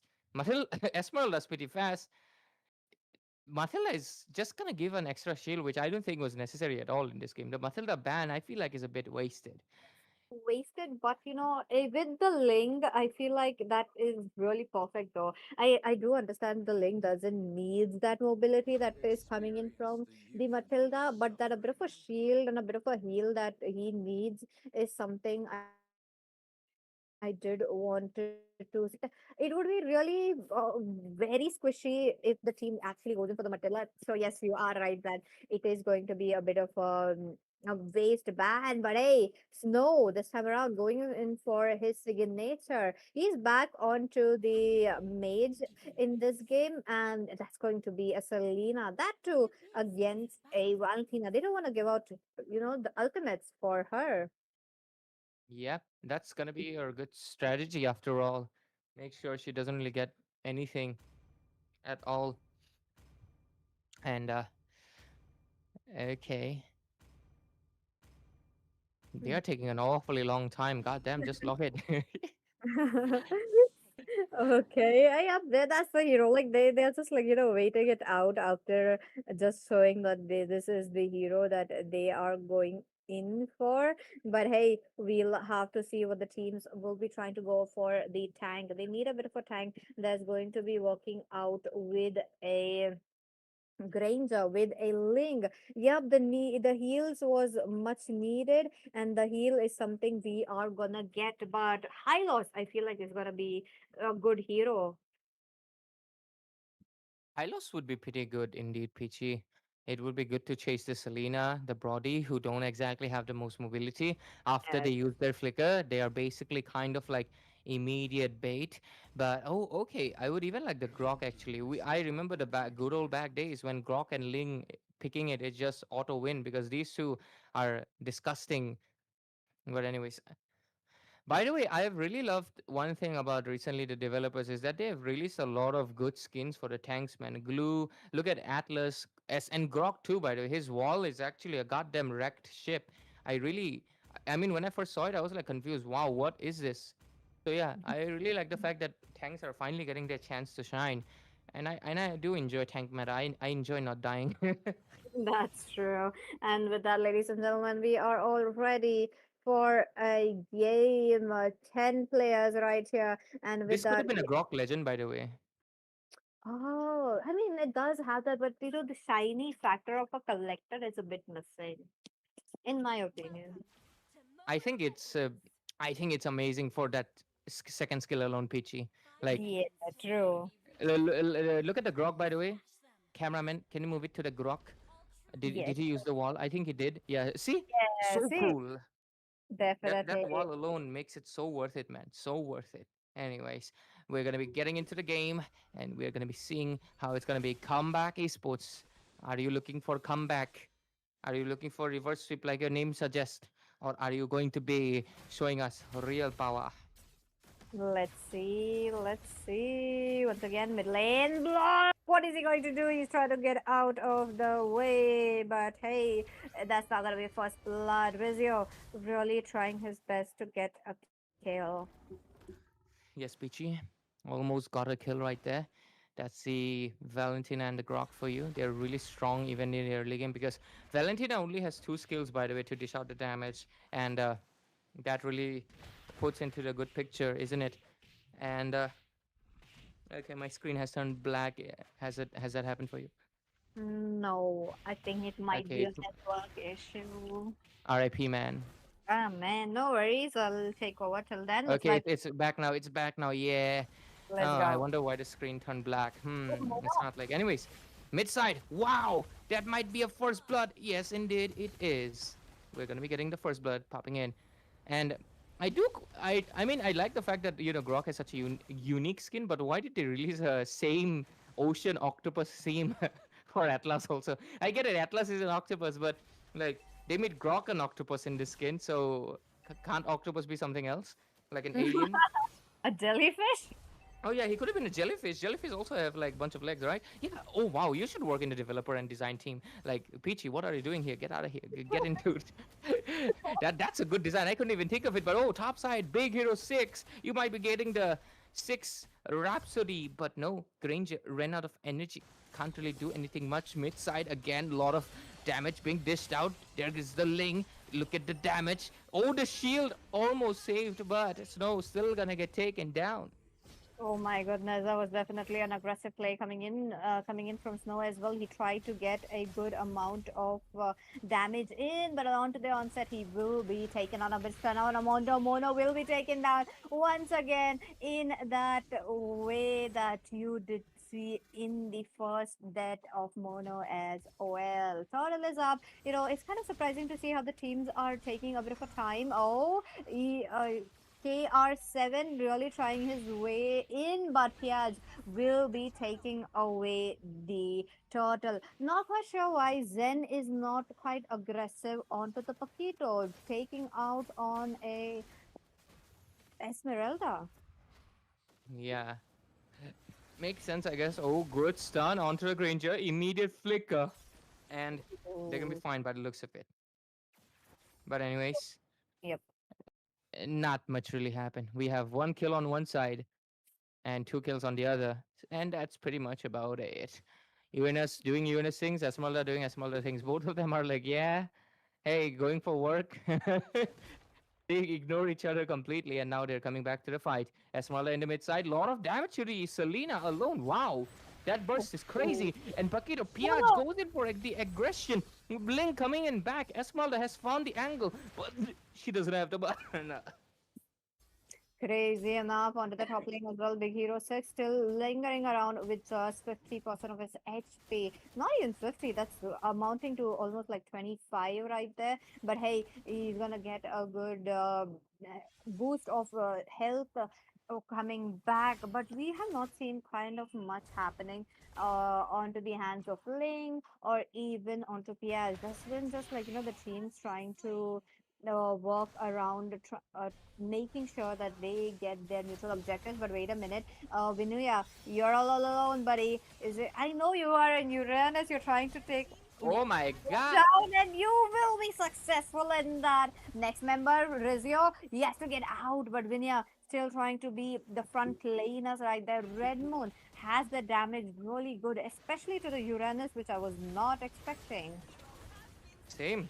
I mean, Ling is squishy, and he really painted the picture well. Yeah, that dude is squishy. And now Vinuya with the killing spree right now, really going in for it. Why did my accent become Scottish? Sorry. Anyways, on the top side, uh, Poindexter. Oh, that's a kind of a bad position for Big Hero 6. He's really committing to trying to take down the Granger, man. But that's too risky. He needs to watch out for the Ling, bro. Fortunately, Ling was kind of busy and he does not really has the purple, so I guess he's going for it. But still, look at that. Ling gonna be coming in with the Tempest of Blades. What can Brody do? He goes in for the flicker and will survive it for now. Good flicker though. If he would have flickered around the gold crab, it would have given him the death sentence, but he knew where he had to go, and it really gave him a chance to get into a very safe position. But as of now, liking the. Oh, we should have waited one more second. Yep, Peachy. And over here, we're taking a good look into the side of Red Moon for now. By the looks of it, I believe the side of Team Comeback Esports. Oh, okay, there's going to be a sun popping in. Quite a bit of damage being dished out. Might be able to do something about it. And on the same side, mid lane getting a lot of pressure in. Comeback Esports, they might just have to look for the comeback right now with how Red Moon is putting in the pressure. Definitely. Looks like Ranger is trying to go back towards his team, trying to dish out the damage. He does have enough, not enough to actually get a good one. But Zendo getting stunned out by the snow is just enough that the winter is here. Nice fatal legs coming in. That just gets the Ling as well as Piaz down. A jungler for a jungler. Mono trying to get out, but Snow with the flicker. He knows he can get the double. Gets the double. Trying to go for the triple, but Vinuya would be the one who takes away the kill before Snow can reach. Yep, Peachy. And over here, by the looks of it, it really looks like the side of Team Red Moon has found their leeway, have found their pressure point, and they're really utilizing as maximum as possible. And let's see what really happens as we follow through more and more. There's going to be the turtle spawning in the last one of the game. The score is 10-3. It's really massive gap. If you look at into the goal, it's 4,000 already. They're dodging the Selena stuns for now, but when the team fight comes in, they're crowded together. The Selena stun really proves fatal, and they don't have anybody that can take the Uranus down. This is the weakness of Granger I was mentioning in the last series. This time he has not gotten the snowball. Look at the fight there, Peachy. Oh, there you go. It's going to be Big Hero 6. Just gets jumped up around the wall. The Tempest of Blaze really helps the Link to get out, but no, the unstoppable from the damage from the Uranus is just going to be it. Mono this time around doesn't find himself getting out of the way in a manner where he wanted to go out. He's getting squeezed down like a bug in every single team fight. And there you go. The team is really pushing it in, trying to get at most every single thing possible. Yep, Peachy. And I believe with this comeback esports, the comeback is not really looking for now. They're really struggling quite a bit here, Peachy. And I think until we see the, I don't know, I guess only Link can scale up Granger. He needs skills. That's the thing about the Grangers, man. Without the kill, they can't really do anything much right now. Oh, and okay. Atlas goes in for the set. Oh yeah, he goes in. But wait a minute, Rizio still trying to be there for his teammates, trying to make sure to get it enough. But wait a minute, before that, the team is looking forward towards the Lord for the KR7, not the CR7 bit, imposter. So he will be caught right. Oh my goodness, he actually got a recall right on time. That was time being really good. But wait a minute, Zen though, he jumps in. I think he should be the one really targeting the Bakito as much as possible. I agree with you on that, Peachy. And for now, they've really made a Paquito work against the Esmeralda. Even the Uranus, actually, that's so much shield. You think the Esmeralda will have better chances, but they even get Rizio Popo. And since their front line is down right now, and they even get a stun land in if Brody goes in for a. Yes, he does. Thought about memory lands. Does not matter how long you go. Once it's casted, it will follow you like a goddamn homing missile. And that's exactly what happened. Crazy, look at them. They got the Lord while KR7 is trying to get a split push as much as possible. And as a Link, when you are onto the losing side, that is really an optimal thing to do. But the team did not look over the fact that the Lord is being stopped enough. The minions alone cannot guarantee you a bit of a damage. But Zen Ruby bursted down by Big Hero 6 right there. No mercy shown. But wait a minute. 5-man knockup coming in from this Grog. And it's going to be Mono getting something out of there. But still, it is 3-4-3 rounds. Double kill for Piazzi's trying to go in for more. But that gets stuck down onto the low. KR7 will he be able to do it? And yup, he gets a double. The only surviving member along with Rizio making sure to get a wipeout. Wow, suddenly comeback esports looking like they can make a comeback. That was amazing to see, to go for a full wipeout, unexpected. But hey, I would say it was definitely coming in. And last game we had a guy called Hala Madrid, right? So yeah, I would see why you would think the KR7 is CR7. Even for me a Yeah. second, I was like, okay, what? But anyways, and jokes aside, though, it's pretty much evident that the side of team Red Moon have created a big snowball effect. They have around 3,000 gold leads still maintained even after a complete wipeout and shutdowns happening. But the fact that a full wipeout happened, I feel like Red Moon should not. Should be even more cautious. Just because they have a lead, they can't play haphazardly. But oh, they might do it. They just want to take down Grok, but there's gonna be the tech charge used, and he retreats. But oh, Pakito going in still Oh, deep. The stun lands again. Oh my goodness, they don't let Rizio survive at all. My goodness. I mean, come on, giving such a beautiful set, like a five-man set right there, and then they are trying to take him down is really important. Blanc, is he able to get a set for his team? Vinia still around the corner trying to make sure, but Big Hero 6, Fatal Link jumps in there, but it is still Mono who is safely walks out for so far. But Mono does picks up a ultimate from Atlas, so I feel like they are waiting for the set. The set might be it now. Mono jumps in, gets a very good set, but the Tectonic Charge will be there. Blanc really has to get out of the way while Ling has to get out, gets one kill. Go Tech Charge onto the Brody. Stun is there. Zen, will you be able to get Big Hero 6? And the answer would be yes, Big Hero 6, but in turn, Oh, the Esmeralda was definitely not in my bingo cards. But wait a minute, we will have to see how the team will be working towards the Lord. oh Gonna get my lost goodness. it down. It's Link. You don't have your ultimate, but he was able to manage to get the Selena boss down. He needs to regen, but Team Comeback is for showing why they can do a comeback. Might be able to do it, Peachy. This is insane right now. Wow. Comeback esports. You are doing your name here justice. It is insane. Only one inhibitor, and they are just keep on going for it. No, no issues on their end. This is just madness. This is just amazing. This is honestly baffling if they make it a comeback right now. Oh, And that one is second, true. why is Atlas like only chastised? What? Did he Oh, sell items? I do I feel believe. like he sold items. There's no way. Grok is like three items already. Why is he only two? Anyways, mid side, Poindexter.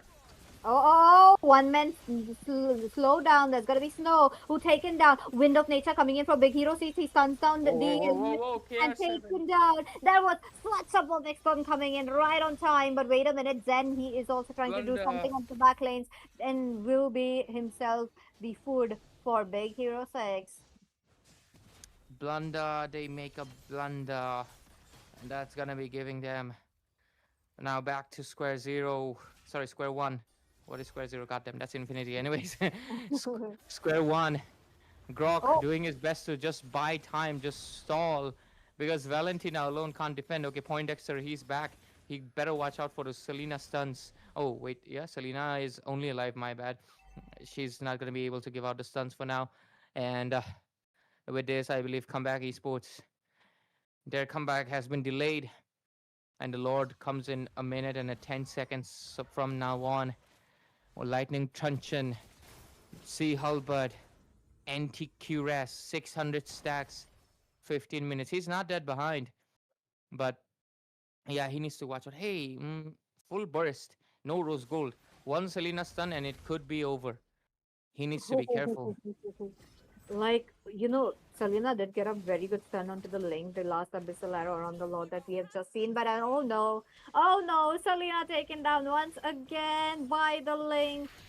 The 1v1 is really working out, but Big Hero 6 does get busted down by the point Dexter, who does takes down a double kill, make it a triple. They are just busting down heroes one by one. Now, Comeback Esports are making micro comebacks, definitely for sure. And when you add up small things together, it is definitely going to be very, very big. This is what they are aiming for, and this is what they are getting. Look at that. That just leaves Vinuya all alone to defend. There's just 6 seconds before Snow jumps in, but even if just Snow is there, how will they actually protect themselves from the turret damage? Look at that point. Dexter taking down an inhibitor without the Lord is definitely crazy, while Snow is still around trying to get a good abyssal arrow stun on.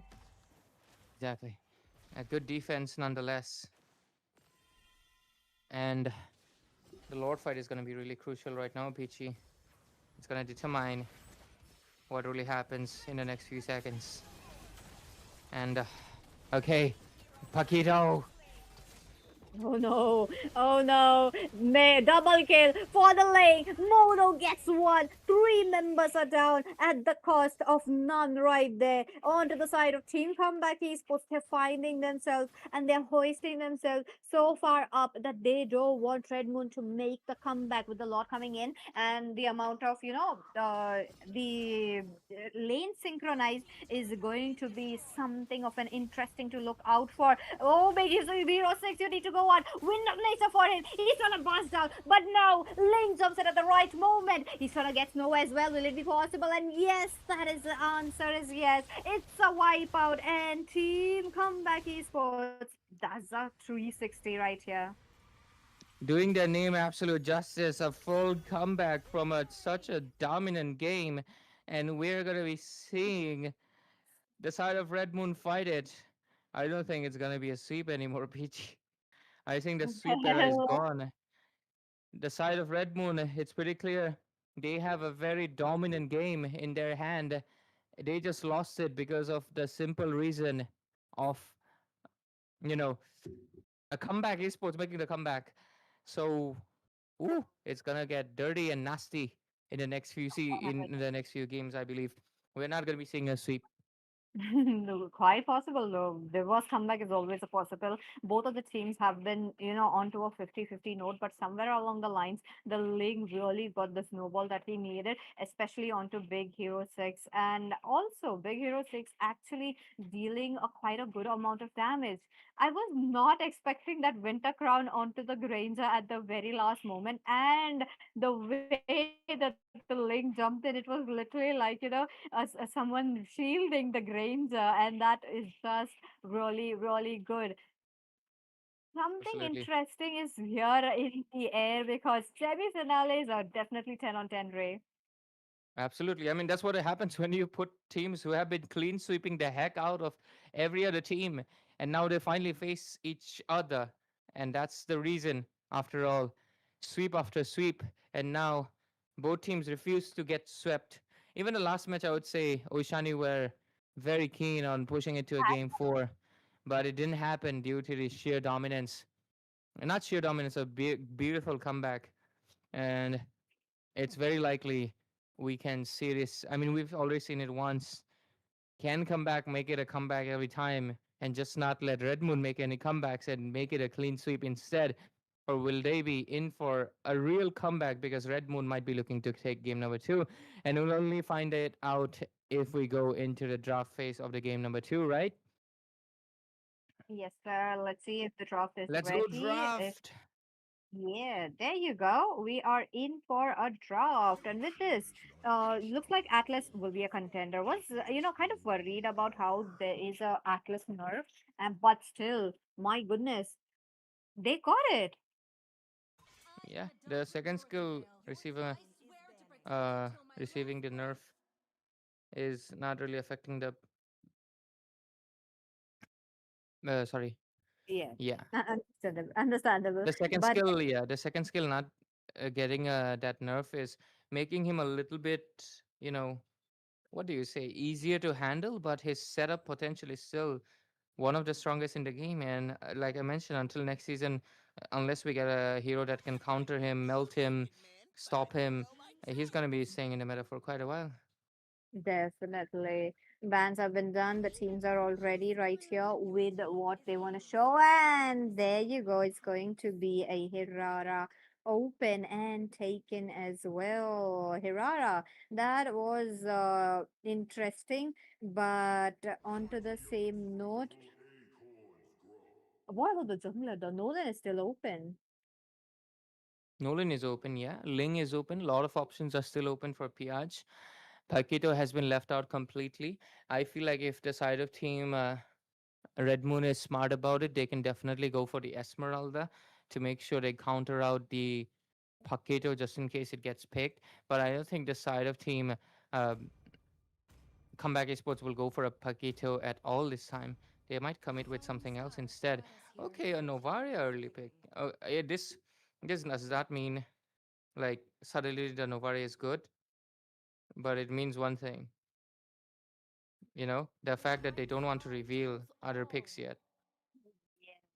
Like they want to take it a bit slow. That is definitely a very good thing to go. But onto the side of Team Red Moon, they are very keen on taking the counter picks already before knowing that the enemy could go for those kind of a heroes, preventing the enemies to pick the heroes that they actually don't want. So this is kind of a hero that is something we are seeing once again with the Esmeralda pick as well. And I think today there is something up with Esmeralda because so far we have seen all the Esmeraldas having a very good win streak. I told you, man. Yesterday I played Esma. She's like goddamn strong. I feel like Yeah. she's honestly low key broke it. I'm not gonna lie to you. She feels absolutely busted. Super, super busted. But anyways, moving on. Let's see. Let's see what happens as we move forward. We'll get the Beatrix popping up. That is interesting. Very interesting, in fact. And we will see what pick they want to reveal. It feels, Peachy, it's less like these two teams are less like going for what's the strongest and more like I don't want to reveal it yet, like what we want. Again, Paquito against Yesma. Oh, Huh.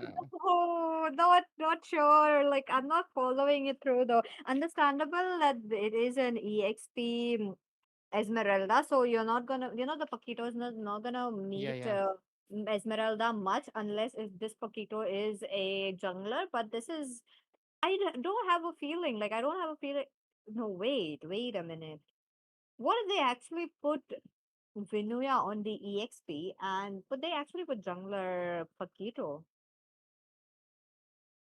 I think they can do that. Yes, I agree. But yeah, it's something I don't really like at all. Yeah. I I mean, Belleric onto the EXP is still workable. You can still have a very good, time around it. But that too, against an Esmeralda, you need to be really quick with it. You really need to, or maybe they're just like putting it on a flex pick. They're just like waiting for the second phase because we are back again onto the bans. Beatrix needs to be having a bit of an easier time. I do believe the Cloud should be next getting banned. oh yeah,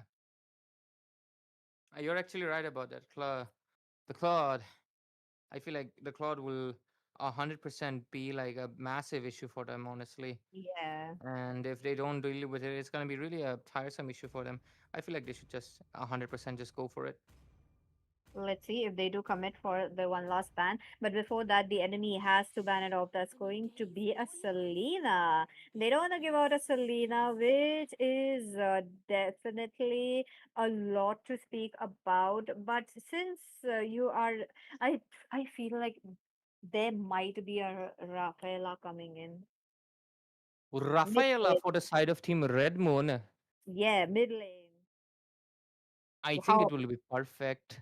I It know, will be right? Like pretty great, Zen can go especially. defense. Yeah, she will also make sure just in case Hirara dies, immediate, you know, survivability by Yeah. revive. Let's see. Eh? Could be it or could be not. We'll have to wait it out. Piaz, this time around, we'll have to think about what to take. There's still the Paquito on a jungle still waiting up for him. So we might be able to see that. But if they are actually committing to a Paquito onto a jungle, they still need a EX. Okay, they need a goal laner. So I do believe taking out a goal laner right now would be really good. I agree with you on that. Okay, going for the Clint. Range. hmm. Very interesting, eh? Oh no. Clint is like I feel like he's a what do you say? He's a kind of a situationless marksman, In some games, Clint Yeah. is the most broken hero you'll ever get. But in some games, he can't shine. And I'm gonna be honest, it feels like one of those games because like the thing is Clint needs to maintain his range at any cost, and that's how he gets his damage. You get too close, Clint kind of becomes way too vulnerable because he's not a DPS. And here, Hirada, Esme, Glue, all of them can get to his face. And Eudora is a burst. And then even the Beatrix.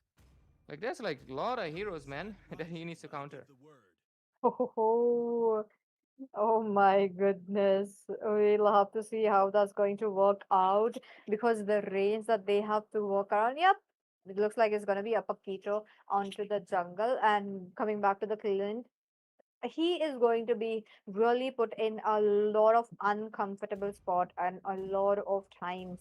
So we'll have to see how the team works around that. But hey, ladies and gentlemen, this is the drop that we are looking at tonight while diving into the second match of this semi-finale. So far, Comeback Esports have made their comeback despite not getting the early or even the mid game to their hands.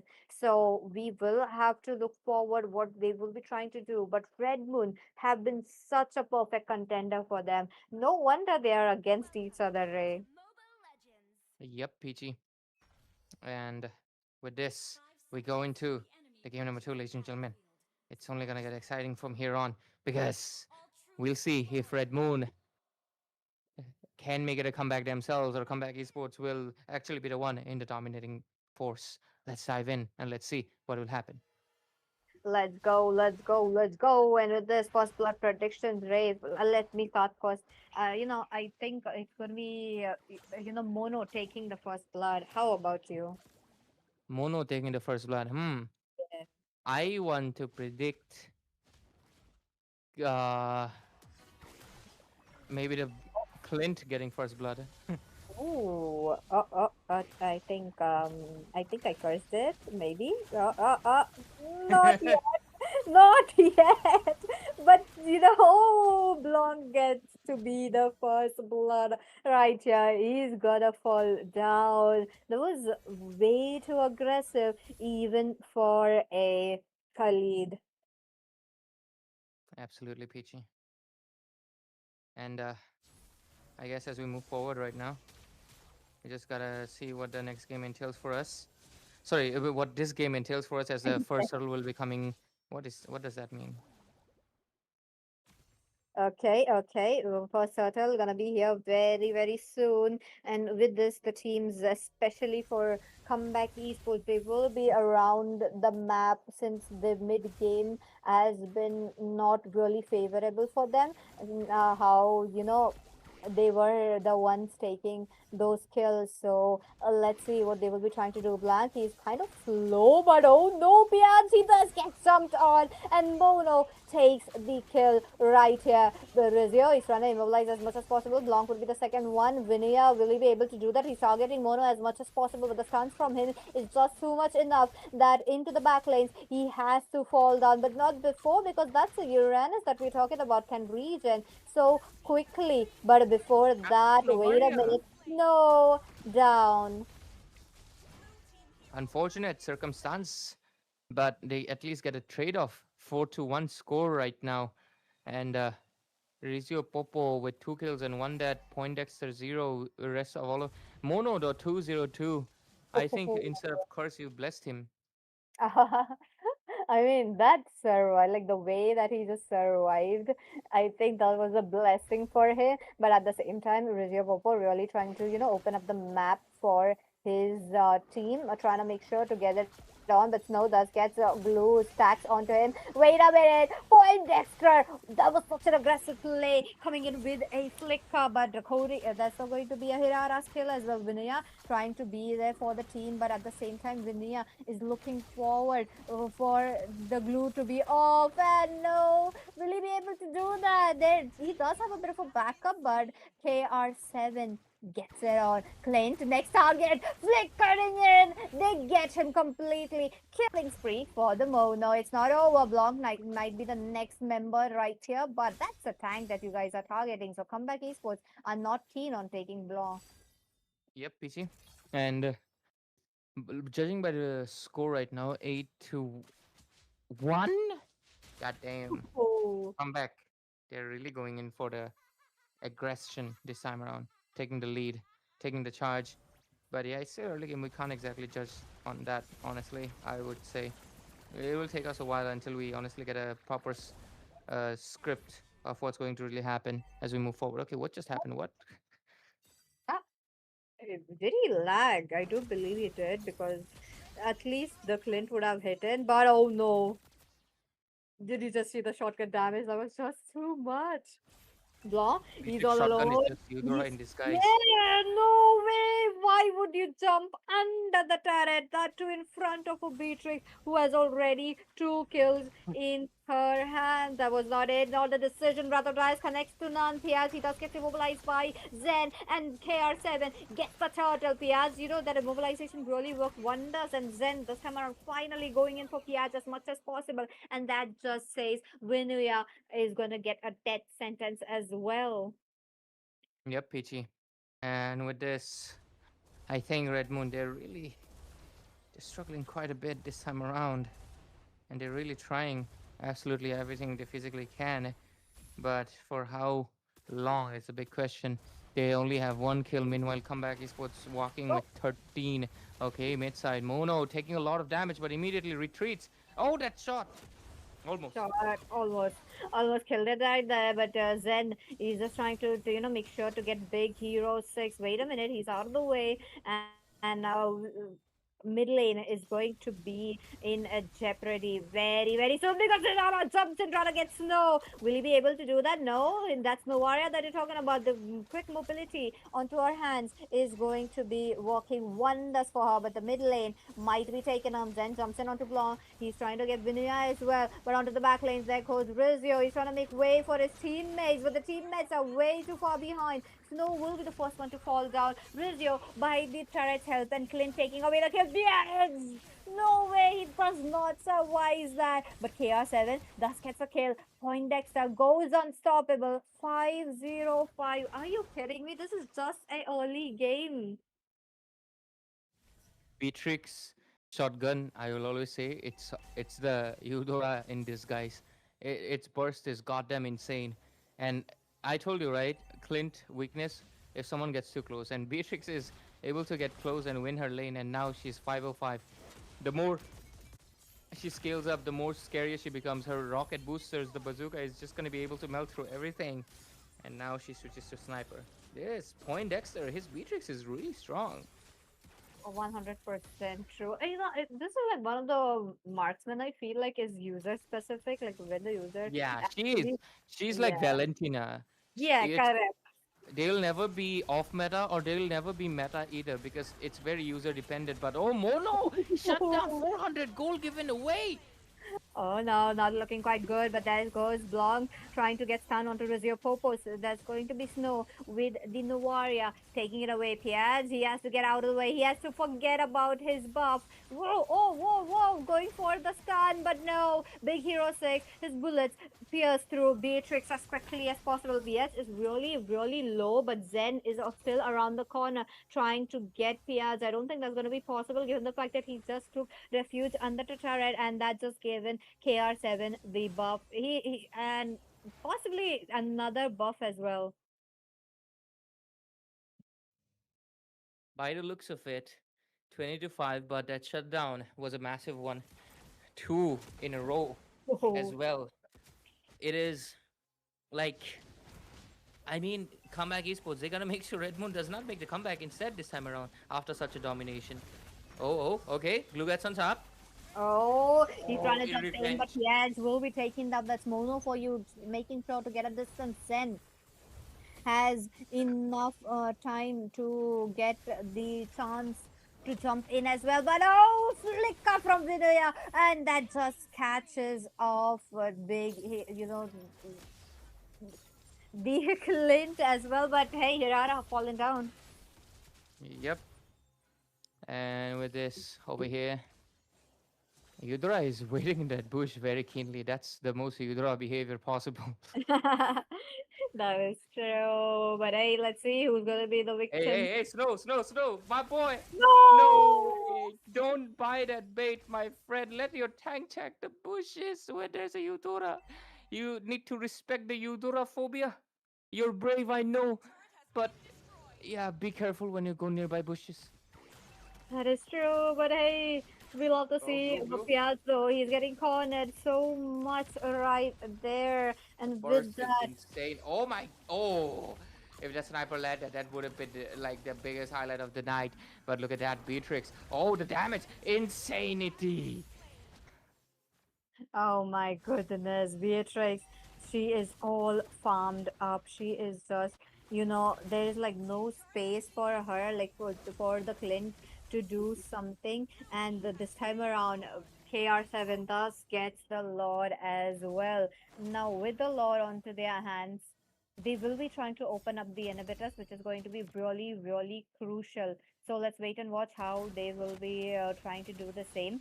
There's still tier two turrets which are open. That's going to be the top lane. Going to Okay. be probably taken down. And Point Dexter. Oh, I mean, both of them, they have like the insane amount of range and they have been doing that kind of a damage. Oh, Mono this time around gets a dash and a stun on Oh, barely. gets out. Poindexter, unfortunate events just fall onto the hands of Comeback Esports. They just lost their two members simultaneously, and with that, you will have to see how they were going to, defend the Lord. It's gonna be dealt with because the two crucial members, not exactly crucial, because Mono is still alive. It was a glue, but glue is still the annoying. Let's take a look at the builds to see how much they progress. We're already 10 minutes into the game. Either are going with the classic, the wand, and divine, yeah, and then the glue with the classic build as well. Beatrix with the blade of despair as first item. That explains everything. Why the heck she was able to burst out everything in the early game. And Clint on the other side with a Sky PS. I believe he does not have any stacks, right? Yeah, I guess he might have a few, but Esmeralda also pretty strong coming in as well. She has her core items. Here comes the Hirara. Immediate disappear. The burst was strong, but hey, Mono, Oh careful. no. Oh no. Okay. Still, snow is around the corner. So I do want to see how they will be, trying to get it Oh, out. that But oh, taunt. that client was really expensive for the Hirara right there, who just fell down. It is not looking good. And I'm not quite sure why Hirara is the one jumping in first, though. But wait a minute, a bit of a stun onto Zen. He's trying to take down too much turret damage, but moves out of the way. And with that, team diffuses the situation. Yes, Peachy. And one thing I'll always I felt that Hirara's pain, by the way. That has happened to me a lot. Many people are like, oh, you're a Hirara. You can immune. Bro, the skill needs to be casted first. You can't just immune when you're in middle of it. It's the same as Karita, you know? You can't Yeah. exactly, like when you get stunned, you can't just immune it. You have to wait for the stun to finish. And before, if you get bursted before the stun happens, yeah, good luck. That's why actually, compared to like, for example, Wanwan and Kagura, they can actually press their skills. There's a difference between Purify and CC immunity. But oh, look at that. Killing spree. Oh my goodness, Vinaya still around the corner. His sets is really saving up Red Mood so much right there. Look at that point, Dexter. He flickers out of the way at the right moment. The decision that would be saving him. But this time around, it's a 4v5 situation. The snipe missed out and the Lord available right here.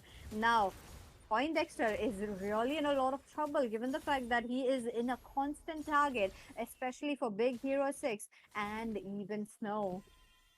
Yep. And over here, right now, we're gonna get the Lord into the hands of KR7 Uchiha. And Poindexter, his level lead is pretty strong, still maintained. He needs to watch out for the constant poke that's slowly coming in from the side of Team Red Moon right now, especially the Clint and the Novaria combo. The range is insane. Okay, looks like they're asking for a pause. Let's go for a pause, I believe. We'll give them 2 minutes. Yep. And it's like a 50-50 game, like when you see one side winning, the other side captures it so perfectly onto their hands, and that just happens so quickly. And it is really bonkers to see how the team is making those kind of plays.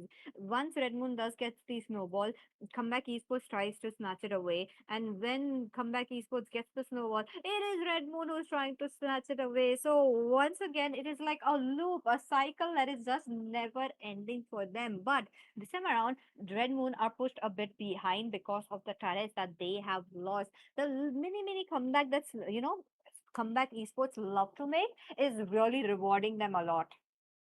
Exactly, Peachy. And I think with how the side of Team, what was it again? Yeah, Red Moon. There's defending their base. The score is pretty high though. Yeah, 26-9. It feels fully like it is 100% their game. But the fact that we've seen the other side come back from even worse, there's still a chance. And I believe comeback esports got to make sure that does not happen for them. Instead, they do not get a deja vu, but they do not become the one targeted at it. So while we're at it, let's see what will follow through after the pause happens. Hopefully they can fix any issues they are facing with any internet lags or anything. And we'll witness if this game is taken by comeback esports. And if it does happen, it will paint a good picture of what's really going to happen in the future, uh, next game, basically. Definitely. One thing about Red Moon, if they do get a snowball rolling in for them, they should really not let it go. And so Agree with far, you. how Red Moon has been playing, they are in desperate need of it. They are letting Big Hero 6 to have that space, have that farm, which is a great thing to see. But we are at a point of a game where if you guys lose one or two members, it is going to be go very lopsided. And on top of that, members will be very aggressive from the side of Team Comeback Esports. And we have seen how aggressive Comeback Esports can be with their picks. Like they do have like an immense amount of burst onto their hands, and top of that, they do have the re-engage possibilities happening for them. And talking about re-engage into from the side of Team Red Moon, it is not quite much. But it is only most likely Big Hero 6 who can be around the bushes. But hey, how much can you put a pressure? How much can you put everything on a marksman? Yes, Peachy. And I guess we'll. It's been 3 minutes though. Are we ready to go back? I believe.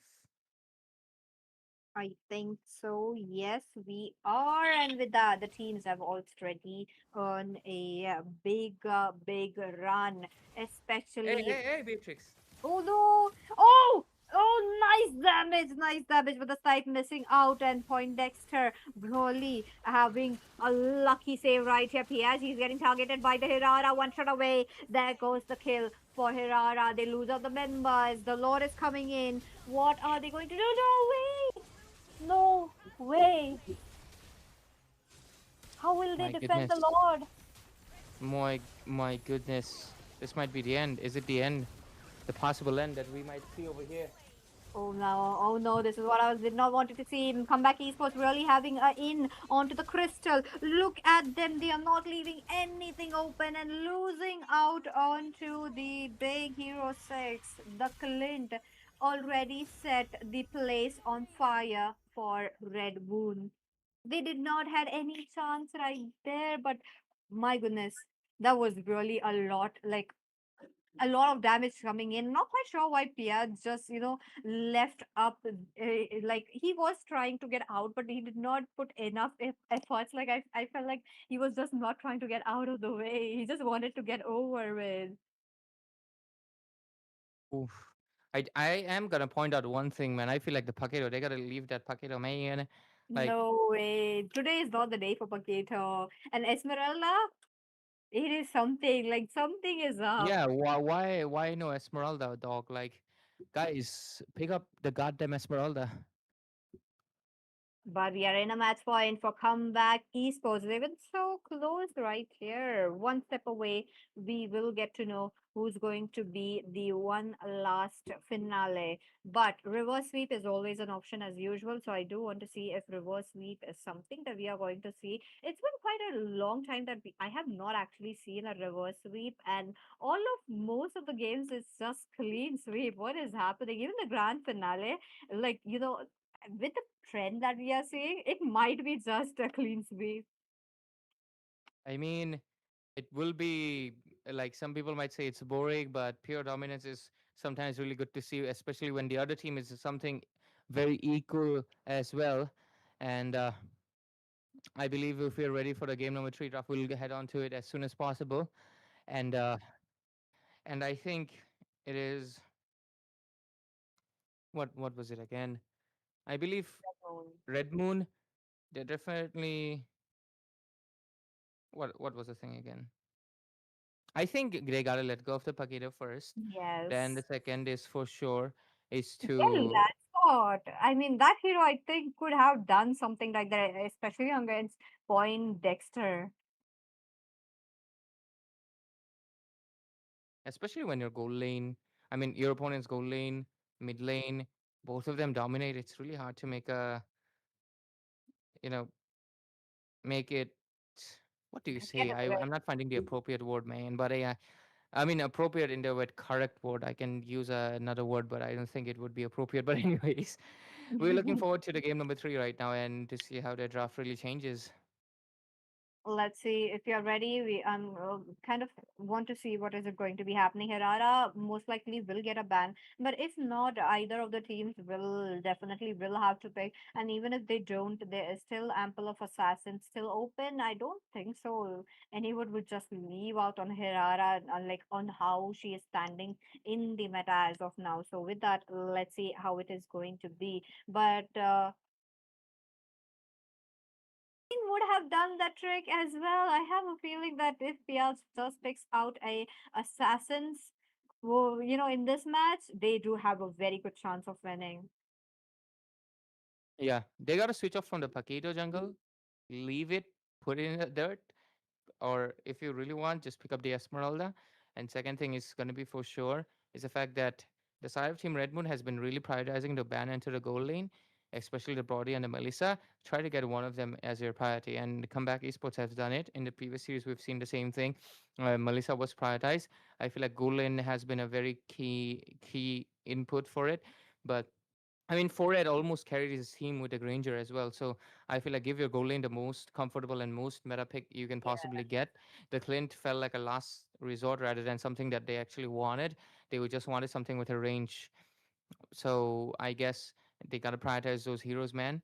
And we are right now really looking forward to the game number three and what draft they can come up with. We are right now very limited, honestly, and if we're ready, we can just head on to the match and see what can entail for us. Because I believe draft is honestly very important right now in this meta. I feel like it's been the most important it's ever been. Like if both teams are equal, like they're made very equal, I would say 90% of the game can be won in the draft itself, but yeah, 10% is your micro, like we've seen in the Granger game. Like Granger almost carried, but then Ling was able to win it out in the engage. But you can bring into the simple argument, yeah, Granger was his micro, his own skills, that 10%, but Ling wins against a Granger. That's on paper. Granger does not have stun.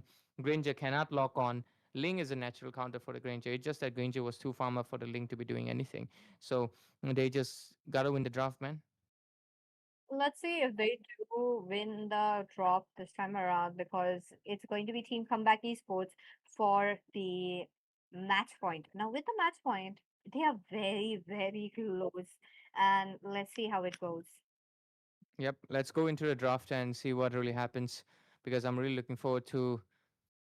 Not started yet. Okay. We're gonna wait for a Strategy while. time. They are waiting to get a good strategy. Like that kind of a break is much needed after losing two games.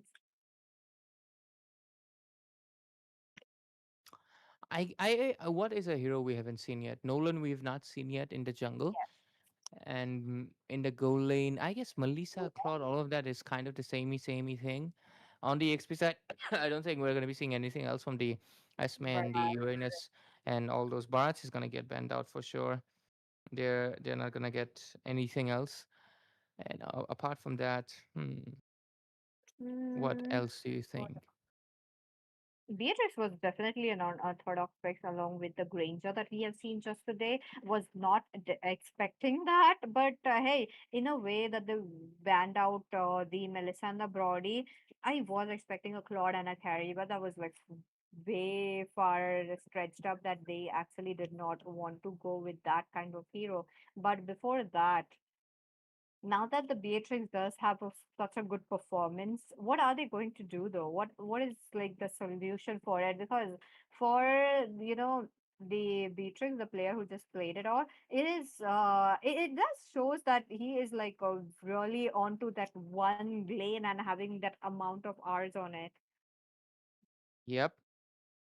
And I guess what else? Mid lane Yudura Novaria. I would love Yeah. to see a Zatian, honestly. I really love the Zatian currently. Today we I had feel one. she is a mage that can feel like she doesn't really do much, compared to even a Vexana. Her burst feels like pretty low until it's a massive team fight and all five of you are together, not noticing the fear of the phoenix just fell on you and you're stunned all five together. That is the most disgusting thing. And if you combine it with a Carmilla, yeah, it's a immediate savage for not Zatian. Her damage is not one shot, but Yeah, anybody the who's nearby. thunder or the Yeah, marksman who's just going to yeah, yeah. follow up with the damage. I want to see that though. That is such a good scenario to look after at. Like that really sounds so satisfying to watch as well. So maybe in the future games we would be able to see that because this is just the 2026 series. We are yet to have so much with this year, with the next year as well. So, ladies and gentlemen, don't forget to like the stream, subscribe as well, and follow the socials for the updates because this is just not one event that we would be seeing. There's going to be more coming in, and on top of that, the teams we need to see more underdogs team also coming up and winning it up. There has been a lot of new teams that I feel like are very talented enough to be into the elite leaderboard. So I do want to see that. Yeah, I agree with you on that, Peachy. I feel like a lot of new teams are right now climbing. Elite leaderboard is not big enough, honestly. We need the community to grow even bigger, and for that, we need even Yes, more teams to be competing because the best teams did not just become the very biggest in one day. I the mean, roles are except for I guess the imports, but even imports had to grow yeah. in their region first before they became imports themselves. So it's a journey for everyone, and I believe in this journey, only the winners obviously get noticed. But I feel like we need to give other teams a chance to win by, of course, hosting even more tournaments and giving the community a chance to shine. So it's a great initiative by NESports Foundation and Digital Battlefield 2026. Obviously, in the era of where we feel like it's been a dry season with not many tournaments around at all, except for a few LAN events that has happened recently in Northeast. We've not much seen at all, except from the MLMS. You know, right now, I guess until the next MLMS happens, we've not seen any tournament, isn't it? We've had Yeah. a female tournament. I mean, there are a few small scrims and few other tournaments that are happening, which is pretty great, I would say. But other than that, we've not seen any other titles. So it's great. Digital Battlefield 2026 has made this one possible. And yeah, we really appreciate getting the opportunity as well. Shout out to the people who got us into this casting, and we are really, really deeply grateful for that. And we are deeply grateful to all the viewers, even if you might be, uh, a low amount, high amount, whatever it may be. We appreciate you coming in here, listening to us yap. Uh, we do appreciate people who listen to us without complaining. Jokes Yeah. aside, do we have game three ready? Let's Let's go into the go. draft. This is gonna get interesting, Ray. Look at that. Looks like we are getting our bans. There's going to be a Hanzo onto the first. Now, Hanzo has been a bit of a, you know, hero that was a winning hero so far for both the teams. So, yep, that is the reason why we are seeing a Hanzo getting banned. Yep. Hanzo is, I feel like, what is this? Mm, What was the word? Like, yeah, I recently tested him. You can only, like, you have to go for the damage right now, or else, like, you're kind of struggling a lot to get the heals. You're very vulnerable to a Ling or you know, yeah. you're vulnerable. You're not tanky as enough. And if you go tank, you really lose the damage. So, yeah, I feel like slowly we'll kind of stop seeing the Hanzo ban and he'll become something like the Nolan. He'll get picked, but yeah, Ooh. I don't think it's gonna be, something we'll see often. But anyways, so let's see the next set of bands. Yeah, Barats. Let's say Bharat's understandable. EXP laners are getting targeted. Esmeralda definitely should be here. Like, onto the first semi-final we had, Esmeralda was banned, and that time the enemy team who was losing had an equal footing, had that early game, had that mid game, had the late game as well. They had a chance to go to the game number four, so that's the pattern we are seeing. So both the teams really should take notes. Yeah, I actually agree with you on that, Peachy. They really gotta, they really gotta go for the Esmeralda priority or ban. But anyways, they're gonna be banning out the Hirara, Milady Hirara, and we'll see either the Esmeralda either get banned here or she's immediately gonna get picked. So let's see if that's the case that we Okay, are it's the looking Atlas. at. And yeah, Atlas does get a band off. They don't want a Valentina once again, despite having Mono having such a good game as well. Like, I mean, early game, mid game, definitely Mono did not have a good run with it. But hey, over the time, we did see, I think, a triple kill as well. Oh yeah. So what's it gonna be? What's it gonna be? What's it gonna be as we move forward? Hmm. I'm really curious what's going to happen as we move forward, honestly, Peachy, First, considering right now the first pick could be anything. It could be the Melissa, it could be the Esmeralda. I feel like Esmeralda should be your priority, but no, okay, they're going to be going for the Uranus. This skin really makes it obvious Uranus has no legs, man. Usually he has a little bit of aura down there, but this one, nothing. yeah, but I was expecting a Esmeralda right here, but that's going to be a Uranus first pick. It was kind of interesting, but at the same time, whoa, whoa, whoa. Wait, is this the same Zen we know, Ray? Same Zen.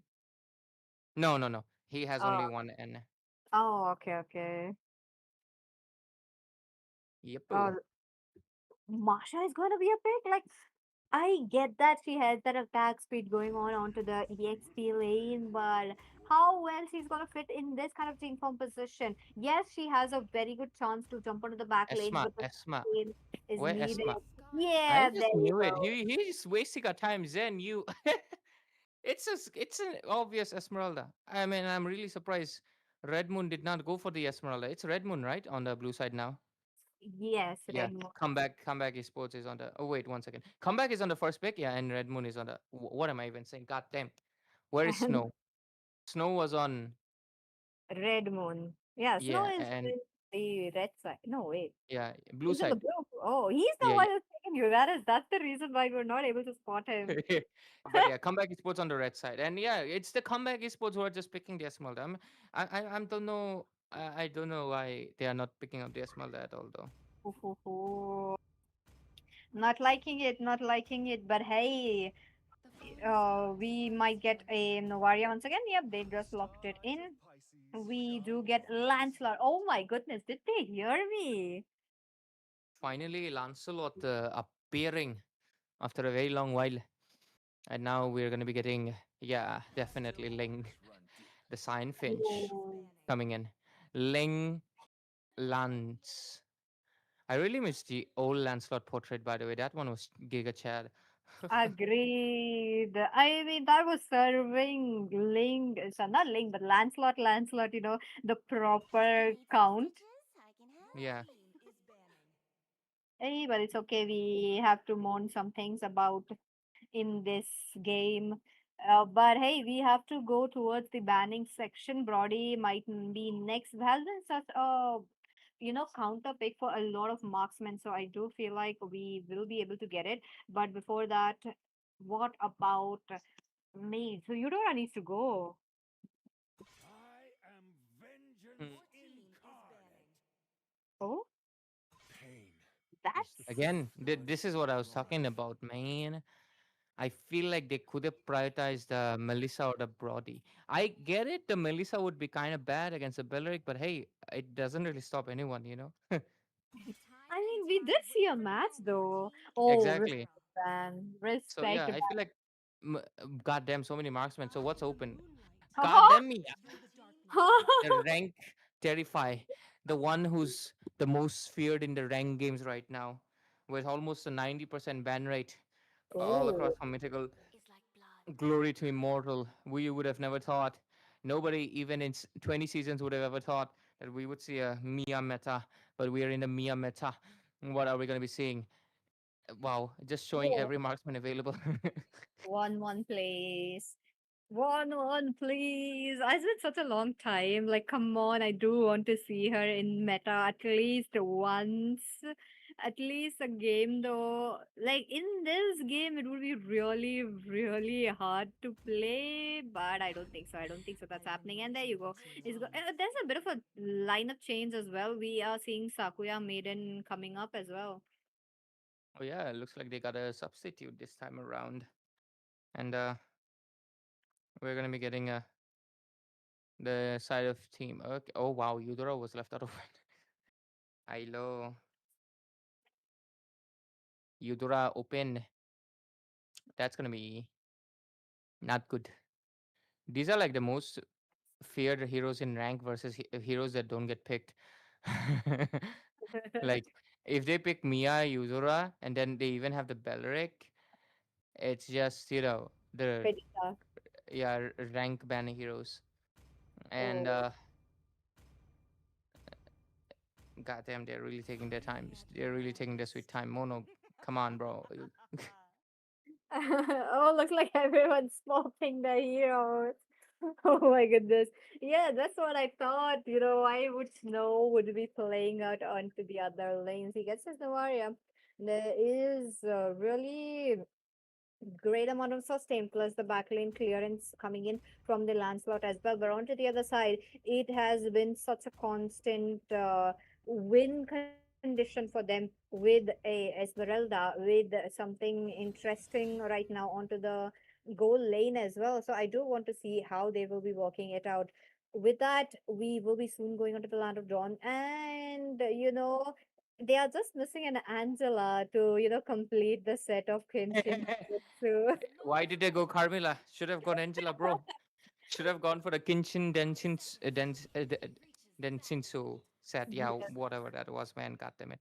Anyways, I was let's about to say I was about to say Zenitsu Lamao. oh, But anyways, Red Moon versus Comeback Esports. Comeback Esports with 2-0. Can they make it a clean sweep? That's the big question right here. Red Moon right now. What are they gonna be doing about it? My buddy Snow here with the Novaria once more. Again facing a Eudora. This time I feel like he's up for vengeance. 100% true, Ray. And with that, we'll have to see what the teams are going to work around with. A bit of aggressiveness is already coming up, knowing that they could annoy the Ling. And the annoying Ling could really give up so much of a good thing as well. So I do believe, oh no. What? Huh? That was that was definitely very quick, under 1 minute. I mean, I know Esmeralda counters the Uranus, and that's why I'm surprised. Why are they not going for the Esmeralda? But anyways, yeah, that was very quick even for a natural counter. Like what? But anyways, I guess Uranus kind of overstayed, and he has a purify, Oh, purify. Hmm. I don't think that's quite great against. But I mean, the amount of damage, the crowd control that they have onto the other side is something because of that you're saying. But hey, we are gonna get a pause. Looks like the team has requested for one, and that's going to be a bit of a break. But Ray, now that you know the first blood has already taken, and how the team is aggressively pushing into the mid lane as well, and what is going to happen. And if the Uranus wasn't the first blood, who do you think so far would have been? It could have been the. It could have been, I guess, the marksman because I feel like Ling would have rotated there. Oh, let's see though. Maybe into the second or the third blood, we would be seeing the same. But now it is kind of crucial to give space for carry, especially because Team Red Moon really needs a victory. Especially considering this will be a sweep if it does happen. Comeback esports right now really struggling quite a bit. Sorry, not struggling. Red Moon quite struggling in the first two series, but now they might have their golden opportunity and chance. We'll find it out soon enough, Peachy, what happens, and we'll go for a 2 minutes of pause. Yeah, let's see what the teams are going to work around with.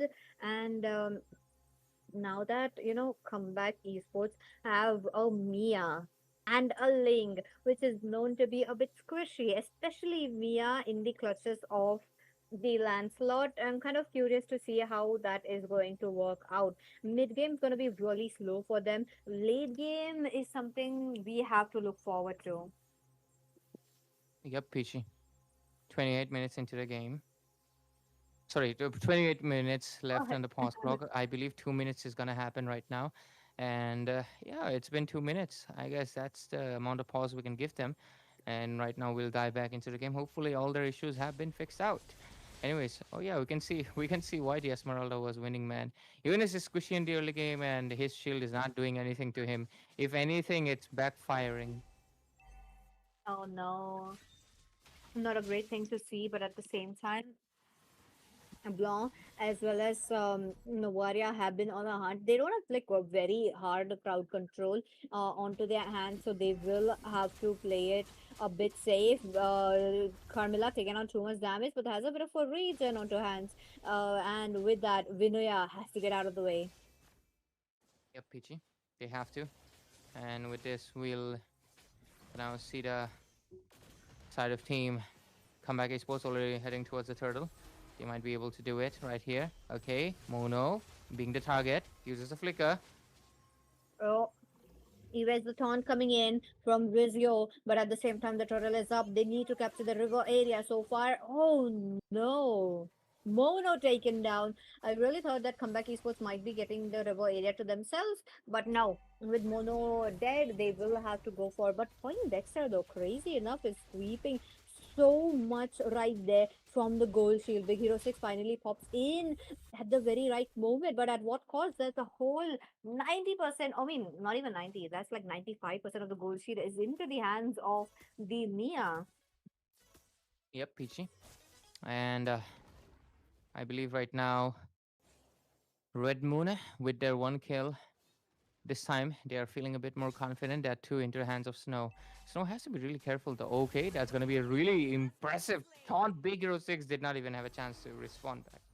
Rizio is all alone. Even if he gets a backup, then he needs Mono on his side as quickly as possible. That's the early game we are talking about. That Rizio Bobo does get targeted. Point Dexter might be the next, and yep, blah. He takes away the kill. Oh, I do believe even Mono is lagging. Could be. Could be. Okay, even Blank is taking a lot of damage. Zenin is chasing, really wants the kill. Can he make it? He uses the sprint and a flicker at last moment. Oh my Oh. god, that must be annoying. You just bot side Big Hero 6 1v1. The Ling will win it. So far, looking quite good. And with that, teams are going in for the push as of now. A bit early for the push, but at the same time, when you get an advantage on in a lane, if it's open, you have to go for it. So far, Mono will have to go back. Oh, if he would have waited for a few seconds, he might have caught a snow once again, like the first Yep. match. But so far, lanes have been changed. Okay, they go for a lane swap. I feel like Carrie did not want to fight the Mia anymore. And she also wants to be away from the second turtle. After all, second turtle always comes in the goal lane. Yep. But once again, the turtle is up. There's going to be the Ling who's trying to take away the turtle, and he will be taking it away quite easily. Then he jumps in. But no, he doesn't get enough damage transfer onto Blanc. Taunt onto Vinuya. Look at him sustaining so much. Point Dexter gets a shot of Novaria, and it is still not enough. But if it's going to the late game phase, if Novaria is actually having a shot onto Point Dexter, that's going to cost a lot. Yep, Peachy. And with this, hey, hey, hey! Does he Oh, have ult? He oh, doesn't. Oh, he oh, has. Okay, okay. oh no! Dodge! Oh! Boom! Killed off. No mercy shown. Snow this time around is having those kills, but hey, he will be taken down, being overextending right there. But hey, he got a kill onto the Nia, which is a good thing. Sakuya Maiden is finding difficulties right there, but with the help of retribution, 1 second away. Oh no, okay, he still gets it. Yep, he still gets it. And I believe the side of Red Moon with their 4 kills. But this time around, comeback esports with 6 kills. I mean, it's a little bit more closer, but I'll definitely say most of the credit goes to Snow. True, Snow is able to get the members low down like to 50% as quickly as possible, and that's just accelerating the team of Red Moon to jump in quickly, and that is why we do see those kind of a plays coming in. Mono so far has not been able to take anything into the early game, which is kind of surprising, but KR7 into the bottom lane has made his way, taking the first turret of the not the first, Oh, Snow taken down by Mono. Where is he going to run away? Oh, wait a minute. He's actually nah, he gave up. He gave up. Oh, oh, damn, oh. mid side. Mitsai, they got the curse of blood really running up really good, but with that, the Link jumps in, gets Winuya. Lancelot, you cannot survive that, and yup, Lancelot will be dying in that manner. He almost got Mia, which is a good thing. Yep. 5-9, comeback esports with the lead, and Mono obviously immediately committed to taking down Snow. I like his scoreboard right now. Snow's scoreboard looks really good. 3-2-1. Oh, oh, again! This is the reason I'm really surprised they gave Mono his Udra again, man. Yeah, needed the respect ban coming in. Zen, he's really targeting Snow as much as possible. Snow is sandwiched right now and taken down by Zen. Sakuya Maiden, he dodges out of the way, but the Tempest of Blade is right onto his area. And there you go. He will be taken down onto the top lane as well. A bit of a taunt onto Blanc and busted down by point, Dexter. There has been no chance for Red Moon to do something like even to defend their turrets. They have to think twice.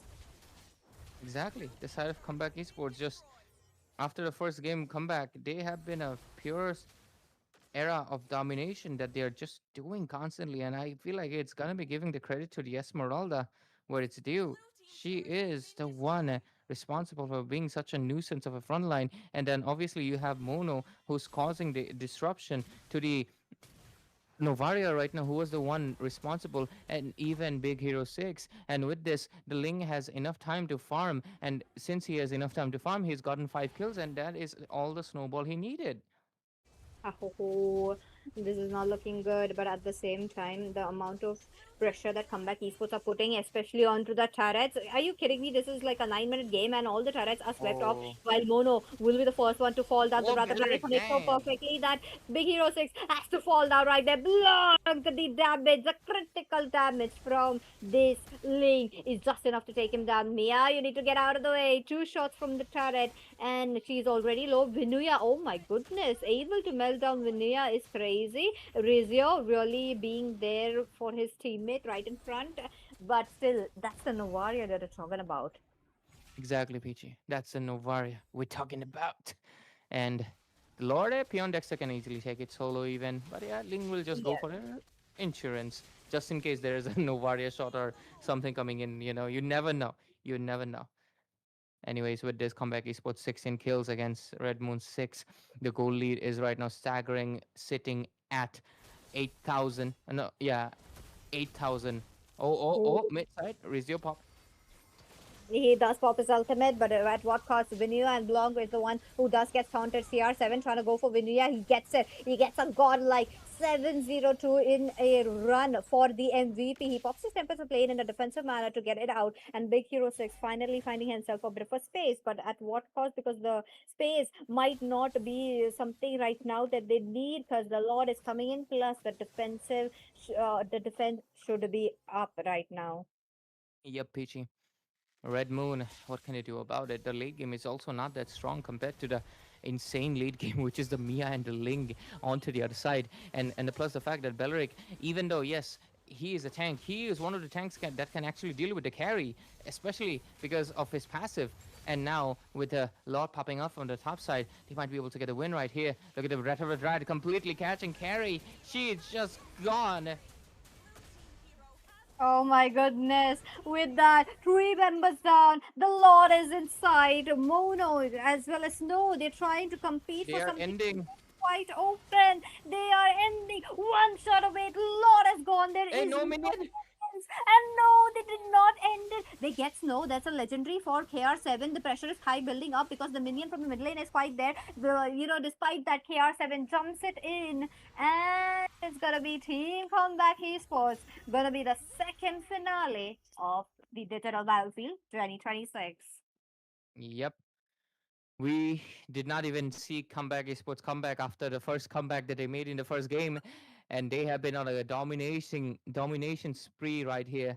It is just absolutely insanely impressive of what they're able to, what they've been capable to do. A full-on clean sweep once again, and we are just getting sweep after sweep. It is amazing, honestly, how dominant one force is meeting the other one. And with that, we come into the closure.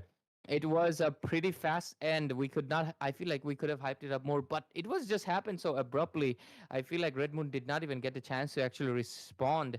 It was insanely dominant, and the side of team uh, Comeback Esports is really looking like the potential candidate to face Arunachal final boss tomorrow, and it's going to be really interesting what really happens into the best of seven series. I believe there will be a third place decider between Red Moon versus um, Orishani Royals tomorrow for sure, and it will obviously we'll get the third place deciding game, and after that we'll move into the grand finals, and it's going to be a really a good treat to see what really happens with that one. But we come into the closure of tonight's matches, ladies and gentlemen. We just saw two of the finalists duking it out against each other against their opponents with a clean sweep in a BO5 series, something we unheard of. We don't see that often. A lot of the times the games always go to the fourth match at least, but both of these teams did not give them the opportunity. And with this, I guess, Peachy, you can have the parting words because we'll definitely meet tomorrow. Yes, sir. So with this, let's go for the break for the today. Don't worry, guys. Finale would be tomorrow. Do stay tuned for the updates. When is it going to be happening? We'll meet you guys tomorrow. So with that, bye bye. Have your dinners and be hydrated for the day. Good night.